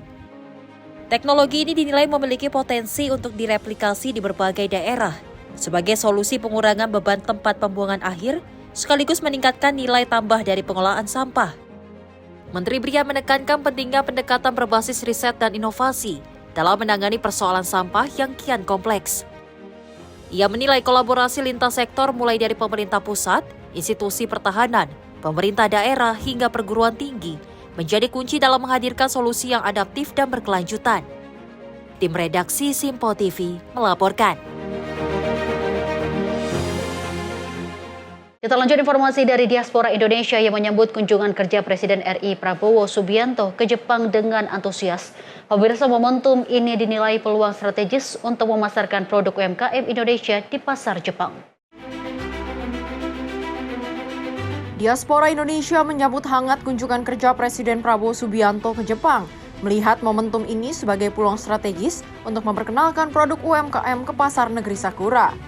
Kehadiran Presiden Prabowo dianggap bukan sekedar seremonial, tetapi sinyal kuat untuk mempererat hubungan ekonomi bilateral. Sari Okano, perwakilan Ikatan Pengusaha Muslimah Indonesia di Jepang, menyatakan pertemuan langsung dengan Presiden Prabowo memberi pengalaman berkesan dan optimisme baru bagi komunitas pengusaha diaspora. Ia menilai, aura besar dari kunjungan ini bisa mendorong UMKM Indonesia lebih agresif menembus pasar Jepang. Harapan kami sih sebagai Ikatan Pengusaha Muslimah Indonesia di Jepang, itu dengan kedatangan Bapak ke sini menjadi suatu jalan untuk kami untuk hubungan baik ya antara ekonomi Indonesia dan Jepang. Insya Allah kedepannya dengan Bapak datang ke sini ada aura yang besar ya untuk para UMKM Indonesia yang kami support di Jepang untuk banyak memberikan impornya ke sini supaya pengusaha-pengusaha Indonesia yang ada di Jepang juga mudah untuk memasarkan barang-barang UMKM di Indonesia. Selain itu, Sari menekankan pentingnya peningkatan daya saing produk Indonesia di pasar Asia agar pengusaha diaspora lebih mudah memasarkan barang UMKM. Ia juga memuji Presiden Prabowo sebagai sosok inspiratif yang mampu memberi semangat bagi masyarakat Indonesia di Jepang. Tim redaksi Sinpo TV melaporkan.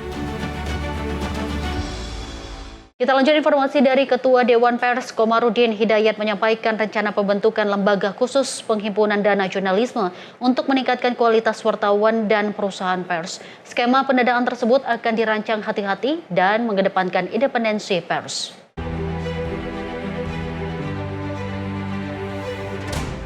Hal ini disampaikan Komarudin saat uji publik draft peraturan Dewan Pers terkait dana jurnalisme di kantor Dewan Pers Jakarta Pusat.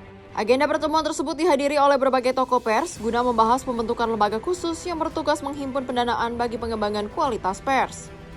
Menurut Komarudin, kebutuhan dana di sektor pers saat ini semakin mendesak, terutama untuk mendukung pelatihan sertifikasi serta program yang meningkatkan kapasitas wartawan. Dukungan anggaran dari pemerintah saat ini juga dinilai masih terbatas dan belum mampu mengimbangi tingginya kebutuhan lapangan. Sementara ini ada beberapa konstituen sungguhnya yang telah melakukan pencarian dana. Tapi alangkah baiknya kalau ada satu badan khusus yang memang itu bisa menghimpun dana dan lembaga itu dibicarakan, disetujui, dibentuk bersama oleh konstituen. Sampai di situ para konstituen sudah setuju adanya lembaga untuk fundraising. Tapi bagaimana mekanismenya, nah ini nanti akan dibicarakan oleh tim perumus. Karena intinya apa? Bahwa jangan sampai kemudian dana itu menghilangkan independensi pers. Pembentukan lembaga penghimpun dana tersebut ditargetkan dapat direalisasikan secepatnya. Meski hingga kini belum ada tenggat waktu yang ditetapkan, karena Dewan Pers masih akan menampung beberapa pandangan sebelum merumuskan keputusan akhir. Dari Jakarta, Anggita Haryono, Asisul Hakim, Sinpo TV melaporkan. Pemirsa, Komisi 3 DPR menyerukan agar penahanan terhadap Amsal Sitepu dapat ditangguhkan dalam kasus dugaan korupsi pembuatan video profil desa di Kabupaten Karo, Sumatera Utara. Pernyataan ini berdasarkan hasil dari kesimpulan rapat setelah menggelar rapat dengar pendapat umum oleh Komisi 3 DPR di Kompleks Parlemen Senayan, Jakarta. Komisi 3 DPR menggelar rapat dengar pendapat umum terkait kasus Amsal Kristi Sitepu atas dugaan korupsi pembuatan video profil desa di Kabupaten Karo, Sumatera Utara. Rapat tersebut dihadiri langsung oleh seluruh fraksi di Komisi 3 DPR, sekaligus menghadirkan Amsal Sitepu melalui sambungan daring. Berdasarkan hasil rapat, Ketua Komisi 3 DPR Habibur Rahman meminta Majelis Hakim untuk dapat mempertimbangkan kasus yang menjerat Amsal tersebut. Selain itu, dirinya juga menyerukan agar kasus yang menimpa Amsal dapat ditangguhkan dengan Komisi 3 DPR sebagai penjamin. Komisi 3 DPR RI menyerukan agar Majelis Hakim dalam perkara saudara Amsal Kristi Sitepu untuk mempertimbangkan putusan bebas atau setidak-tidaknya ringan berdasarkan fakta persidangan serta menggali, memahami dan mengikuti nilai-nilai hukum dan rasa keadilan yang hidup dalam masyarakat termasuk dari pekerja industri kreatif sebagaimana diatur pasal 5 ayat 2 Undang-Undang Nomor 48 Tahun 2009 tentang kekuasaan kehakiman. 5. Komisi 3 DPR RI mengajukan agar saudara Amsal Kristi Sitepu diberikan penangguhan penahanan dengan Komisi 3 DPR RI sebagai penjamin. Sepakat? Sepakat. Ya, dengan selesainya sudah pembacaan kesimpulan, saya sudah juga acara kita hari ini saya tutup. Billahi taufiq wal hidayah. Wassalamualaikum warahmatullahi wabarakatuh. Dari Jakarta, Farizal Ahmad Amin, Simpo TV melaporkan. Pemirsa, anggota Komisi 12 DPR Edi Suparno merespon terkait rencana pemberlakuan work from home atau kerja jarak jauh untuk menghemat bahan bakar minyak buntut konflik Timur Tengah. Edi menilai langkah pemerintah dalam memberlakukan WFH ini merupakan solusi yang tepat dikarenakan dapat mengurangi penggunaan BBM sekitar 8 hingga 10%. Konflik yang terjadi di Timur Tengah saat ini masih terus berlangsung hingga menyebabkan berbagai dampak ke seluruh dunia, salah satunya perihal bahan bakar minyak atau BBM. Meski pasokan BBM dalam batas aman, pemerintah berencana akan melakukan work from home atau kerja jarak jauh guna menghemat penggunaan BBM. Anggota Komisi 12 DPR, Edi Suparno, menilai rencana pemerintah tersebut merupakan solusi yang tepat dalam mengurangi pembelian BBM. Dirinya mengatakan, pengurangan penggunaan BBM bisa mencapai 8 hingga 10%. Saya kira itu adalah sebuah solusi cepat dan praktis yang harus diambil karena itu akan mengurangi penggunaan BBM kita. Perhitungannya kurang lebih antara 8 sampai 10%. Jadi itu saya kira untuk sementara juga cukup menolong, membantu kita untuk mengurangi konsumsi dari BBM. Tetapi jangka panjangnya saya harus kita pikirkan. Jangka panjangnya dalam artian bahwa transisi energi harus dijalankan, elektrifikasi harus diakselerasi, terutama elektrifikasi di sektor transportasi, ya, elektrifikasi kendaraan roda 4, roda 2, elektrifikasi sektor industri, elektrifikasi terutama di sektor apa? Di sektor rumah tangga. Karena rumah tangga kita masih menggunakan LPG ya untuk memasak. Nah, kalau LPG itu yang sekarang ini konsumsinya 8 juta kiloliter per tahun, itu bisa kita kurangi dengan menggantinya dengan kompor listrik, kompor induksi, tentu itu akan mengurangi beban impor BBM kita dalam bentuk LPG 3 kg. Dari Jakarta, Farizal Ahmad Amin, Sinpo TV melaporkan. Pemirsa, Menteri Pertanian Andi Amran Sulaiman memastikan stok pangan nasional dalam kondisi aman di tengah ancaman kekeringan panjang akibat fenomena El Nino. Stok beras saat ini diklaim mencapai 4,2 juta ton, yang menjadi catatan tertinggi dalam sejarah Republik Indonesia.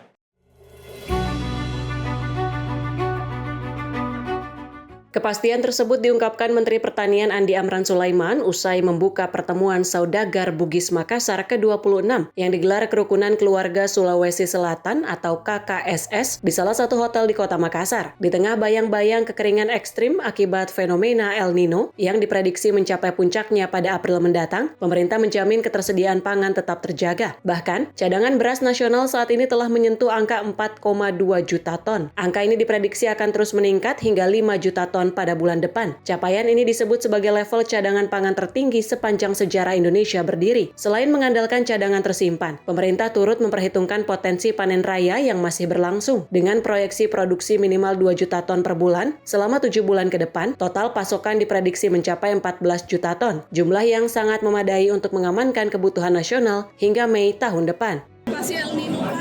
El Nino kami sudah dipanggil, tadi malam dipanggil Bapak Presiden menghadap, kami sudah hitung baik. Sekarang stok kita cadangan di gudang, di lapangan, di gudang, Bulog dan mereka hotel, rumah dan seterusnya dan standing crop itu cukup untuk 11 bulan, 10 bulan ke depan. Artinya apa? Kalau cukup 10 bulan ke depan, itu sekarang ini bulan 3 selesai, berarti 9 bulan sampai Desember cukup. Itu belum dihitung yang akan dipanen. Dipanen 9 bulan ke depan, katakanlah 7 bulan ke depan, 7 kali 2 juta saja minimal. Di saat El Nino terjadi 2023-2024, itu minimal produksi itu 2 juta per bulan. Artinya totalnya ada 14 juta. Itu bisa sampai Mei tahun depan. Saya ulangi, stok kita hari ini cukup untuk 10 bulan ke depan. Diketahui kombinasi fenomena Godzilla, El Nino, dan Indian Ocean Dipole positif diperkirakan bakal memicu musim kemarau yang lebih panjang dan lebih kering dari biasanya. Kedua fenomena iklim ini diprediksi akan terjadi secara bersamaan mulai April mendatang. Dari Makassar, jurnalis Info TV melaporkan. Pemirsa, pemerintah melalui Kementerian Perumahan dan Kawasan Permukiman berencana akan membangun rumah susun bagi warga yang tinggal di bantaran rel Senen. Lahan dengan luas 1,4 hektar di lahan kepemilikan BUMN ini nantinya akan dibangun beberapa rusun.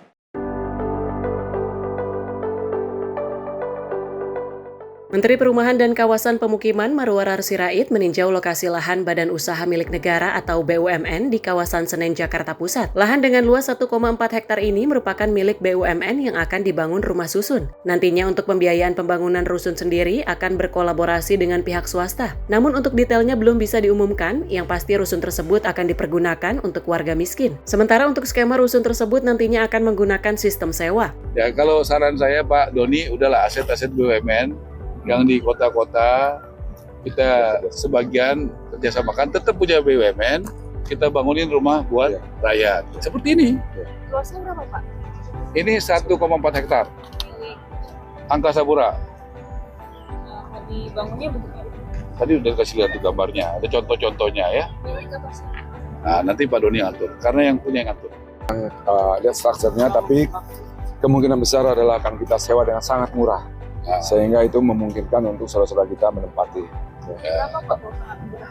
Ini sedang kita kaji, tentu yang sesuaikan dengan kemampuan mereka. Hari Rabu tunggulah gitu ya. Targetnya tadi sudah disampaikan juga, kita berharap itu kurang lebih 8 bulan ya. 8 bulan. Kalau yang dipilih Pulau Inta, Bunda Suci, ya, selesainya setahun. Ya, kurang lebih kalau kita bisa push lebih kurang dari setahun lebih baik lagi Pak ya.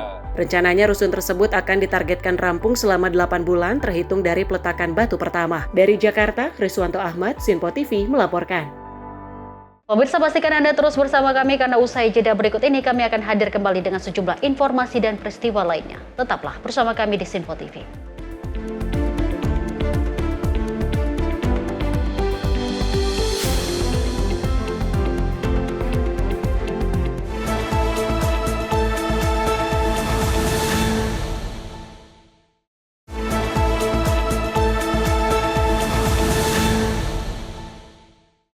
Terima kasih pemirsa, Anda kembali menyaksikan Menyapa Indonesia Pagi.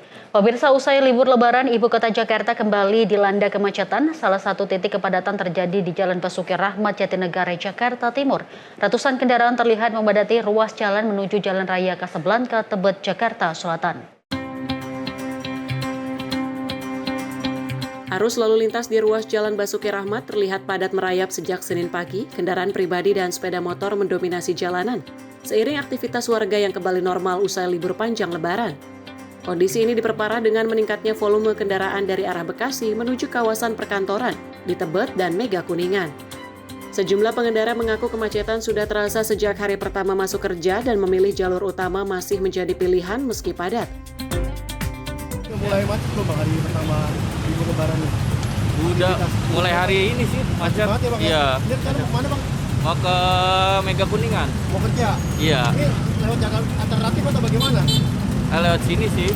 Dia jalan utamanya. Biar macet juga nggak apa-apa? Iya, paling gitu. Biasanya nggak macet kalau libur ya? Kak, hari pertama habis Lebaran nggak libur. Semua ya Bang ya? Iya. Betul. Bang, harapannya gimana sih Bang kalau macet Jakarta ini Bang? Ini Bang? Kalau itu pengurangan kendaraan sih, Bang.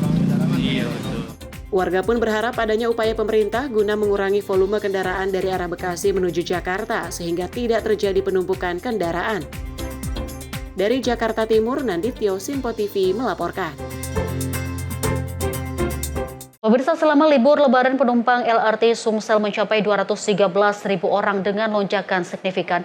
Peningkatan ini turut menghidupkan pusat-pusat ekonomi rakyat, khususnya di Kota Palembang.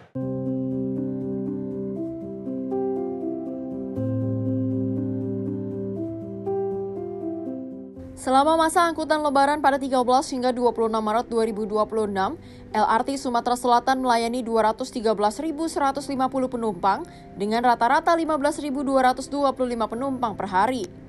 Lonjakan ini turut berdampak pada peningkatan aktivitas ekonomi khususnya di Kota Palembang. Manajer Humas Divre 3 Palembang, Aida Suryanti, menyampaikan untuk mengantisipasi kepadatan, jumlah perjalanan LRT ditambah dari 93 menjadi 102 perjalanan per hari pada 22 hingga 25 Maret 2026. Penambahan ini dinilai efektif, mendukung mobilitas masyarakat, terutama saat arus balik, libur panjang, serta mulai aktifnya kembali pekerja dan masih berlangsungnya libur sekolah. Melonjaknya jumlah penumpang stasiun LRT itu sangat berpengaruh pada kegiatan perekonomian di wilayah Kota Palembang ya, wilayah Sumatera Selatan khususnya Kota Palembang. Karena stasiun-stasiun melewati fasilitas publik, kemudian pusat perekonomian, pusat perbelanjaan. Misalnya di stasiun Ampera ini berdekatan dengan pusat perbelanjaan ekonomi rakyat ya. Ada pusat perbelanjaan Pasar 16 Ilir, kemudian ada Benteng Kuto Besar, kemudian ada Masjid Agung. Meningkatnya jumlah penumpang juga menggerakkan ekonomi rakyat, terutama di kawasan sekitar stasiun, seperti Ampera yang dekat dengan pusat perdagangan. Nyari oleh-oleh di sini lah, udah dari dulu udah nyari di sini, karena harganya murah, terus nggak susah sih nyarinya, misal mau jenis pempek mana gitu, ya mudik. Alhamdulillah lancar mas, aman juga, terus jalannya juga mulus gitu. LRT Sumsel turut mendukung UMKM dengan menyediakan tenan di sejumlah stasiun, menghadirkan berbagai produk lokal, dan memberi nilai tambah bagi masyarakat selama periode Lebaran. Tim Redaksi Simpo TV melaporkan.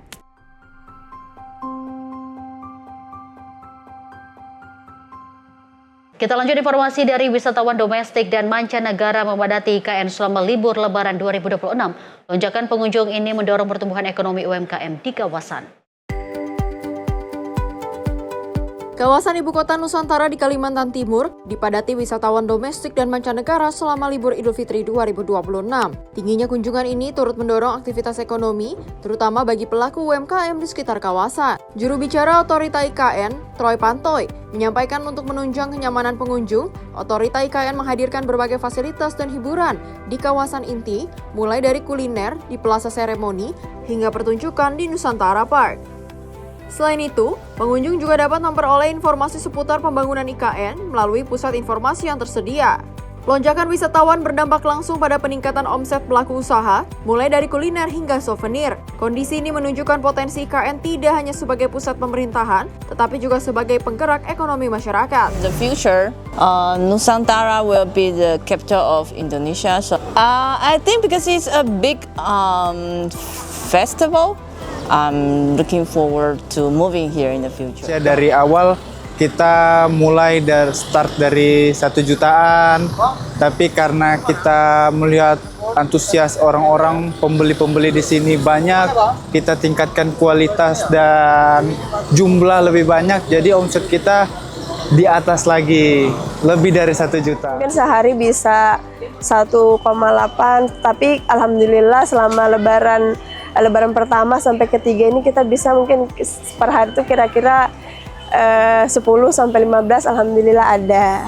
Omset penjualan itu sekitar 10 sampai 12. Kalau omset selama liburan lumayan meningkat sih, meningkat 2 kali lipat dari sebelumnya.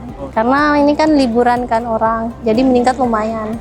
Otorita IKN pun mengajak masyarakat untuk memanfaatkan peluang usaha dan investasi di kawasan tersebut seiring meningkatnya minat kunjungan dan prospek pertumbuhan ekonomi di masa depan. Tim redaksi Sinpo TV melaporkan. Pemirsa, sebuah bus wisata yang membawa puluhan penumpang rombongan pengantin terguling di jalur tanjakan ekstrem kawasan Danau Ranau, Kabupaten Oku Selatan pada Sabtu 28 Maret 2026 sore. Kecelakaan tunggal ini diduga terjadi akibat kendaraan tidak kuat menanjak hingga akhirnya mundur dan terbalik di badan jalan.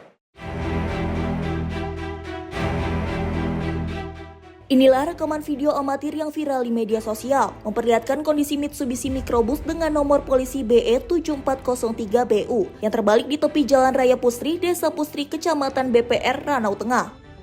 Peristiwa ini bermula saat bus yang dikemudikan oleh Kardi melaju dari arah Banding Agung menuju Simpang Pustri dengan membawa puluhan penumpang asal Bukit Kemuning.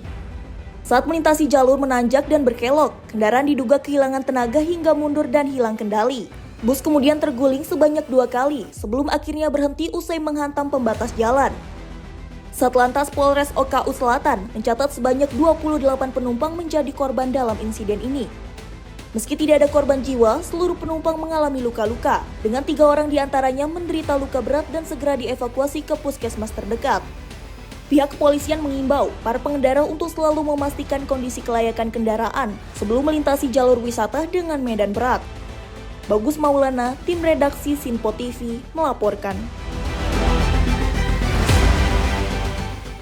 Pemirsa, rekaman kamera CCTV mengabadikan detik-detik mencekam saat sebuah truk tronton bermuatan batu kapur terguling di tanjakan Pokcucak Gunung Kidul di Yogyakarta pada Minggu 29 Maret 2026 siang. Beruntung sopir dan kernet truk berhasil menyelamatkan diri sesaat sebelum truk terguling.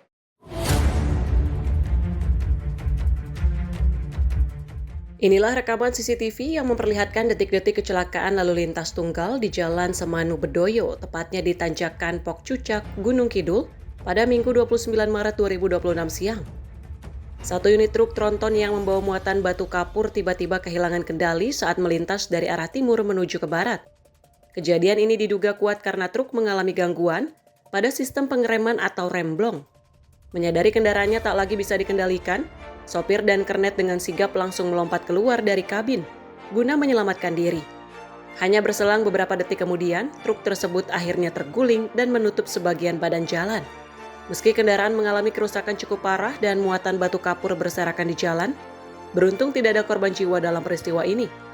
Kasus kecelakaan ini kini ditangani oleh Satlantas Polres Gunung Kidul guna proses evakuasi badan truk dari lokasi kejadian.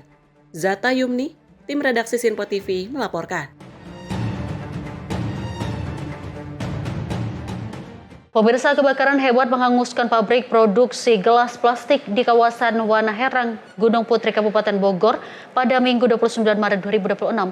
Api yang berasal dari sembaran petir ini baru berhasil dikendalikan setelah petugas berjibaku selama 11,5 jam.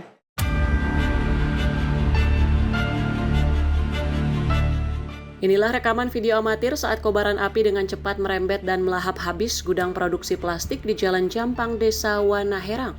Peristiwa ini bermula saat hujan deras disertai petir menyambar sebuah pohon bambu yang kemudian menimpa atap gudang. Percikan api kemudian jatuh ke tumpukan barang produksi berupa gelas cup serta kardus dan menyambar bahan bakar solar hingga mengakibatkan kebakaran besar. Petugas pemadam kebakaran sektor Gunung Putri yang tiba di lokasi sempat kesulitan karena kondisi api yang sudah membesar. Sebanyak 12 unit armada pemadam dari Kabupaten dan Kota Bogor serta bantuan water cannon dari Resimen Pelopor Korpsbrimob Cikeas diterjunkan guna memadamkan api. Petugas sempat terkendala kemacetan di jalur menuju lokasi dan sulitnya distribusi air.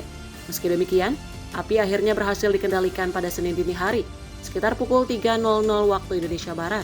Beruntung tidak ada korban jiwa dalam insiden ini karena area yang terbakar merupakan gudang penyimpanan. Hingga Senin pagi, petugas masih melakukan proses pendinginan di lokasi kejadian, guna memastikan tidak ada lagi titik api yang tersisa. Bagus Maulana, tim redaksi Sinpo TV melaporkan.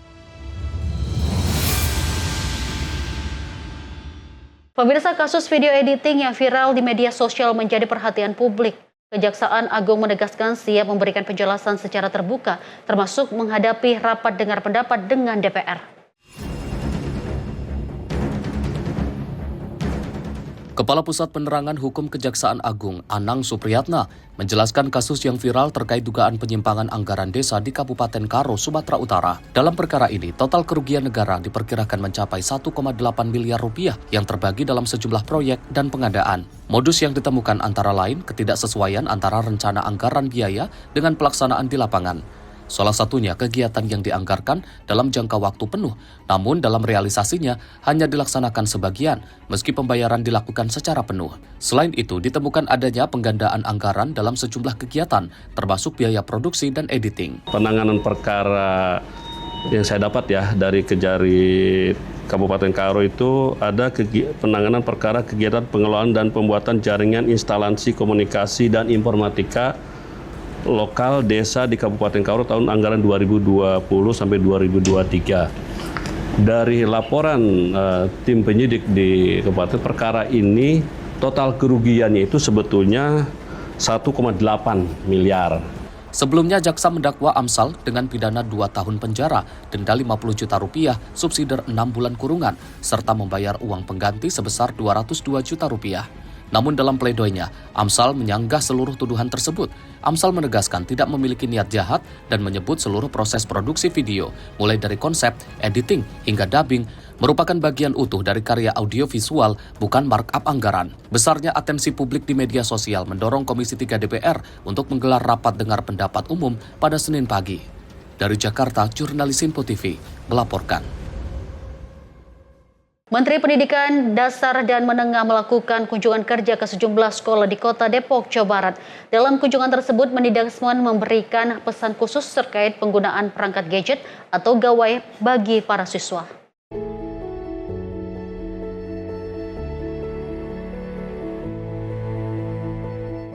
Menteri Pendidikan Dasar dan Menengah menyoroti tingginya angka penggunaan gawai di Indonesia yang saat ini tercatat sebagai salah satu yang tertinggi di dunia. Hal ini menjadi perhatian serius mengingat potensi dampak negatif yang bisa ditimbulkan jika tidak ada pembatasan durasi penggunaan atau screen time. Menteri Pendidikan Dasar dan Menengah Abdul Mukti mengingatkan untuk waspada terhadap penyalahgunaan teknologi, terutama terkait maraknya konten judi online yang kini sering disisipkan pada layanan media sosial. Pembatasan penggunaan gawai dinilai sangat penting agar anak-anak tidak terjebak dalam praktik ilegal tersebut.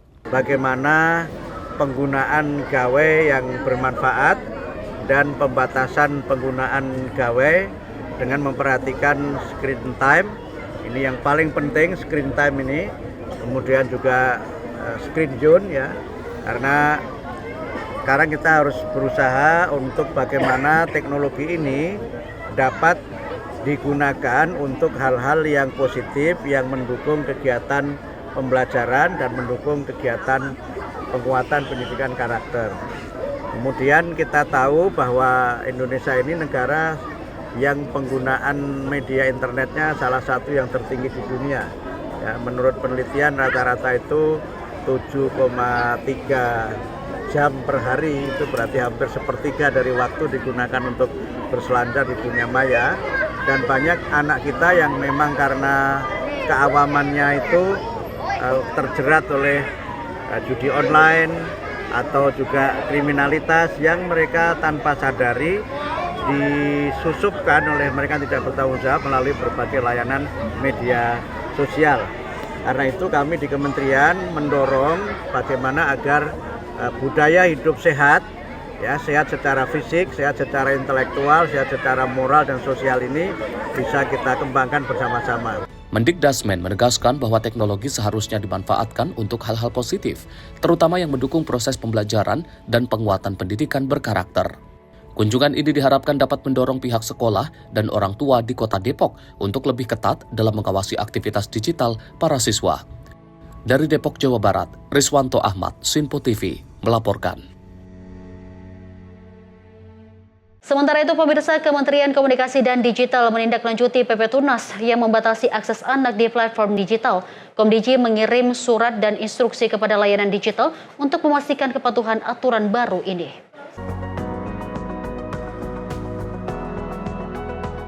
Kementerian Komunikasi dan Digital mengambil langkah tegas untuk melindungi anak-anak di dunia digital.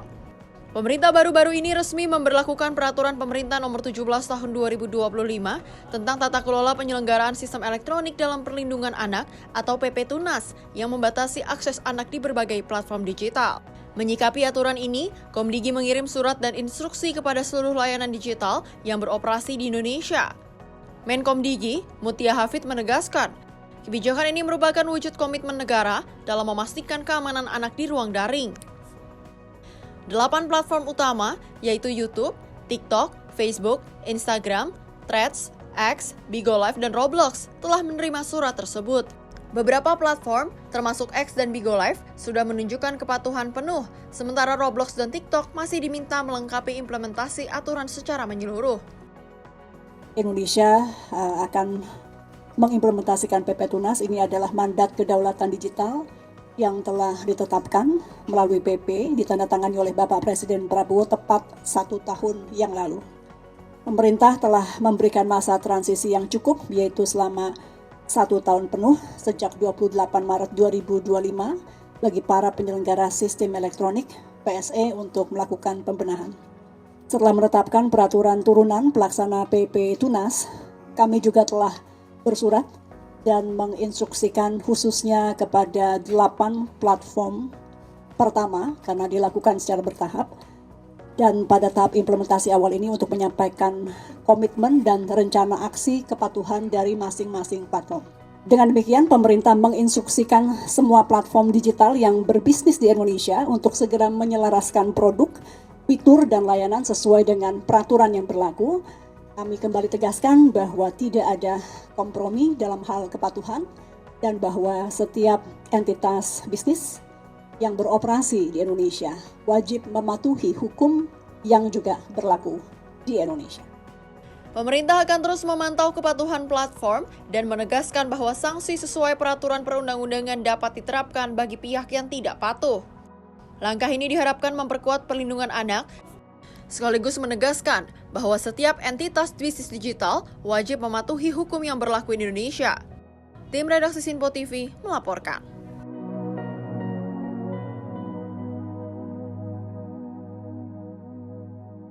Pemirsa, informasi tadi menutup perjumpaan kita di Menyapa Indonesia pagi hari ini. Mewakili kru yang bertugas, saya Dewi Manik pamit. Terima kasih atas kebersamaan Anda. Selamat pagi, sampai jumpa.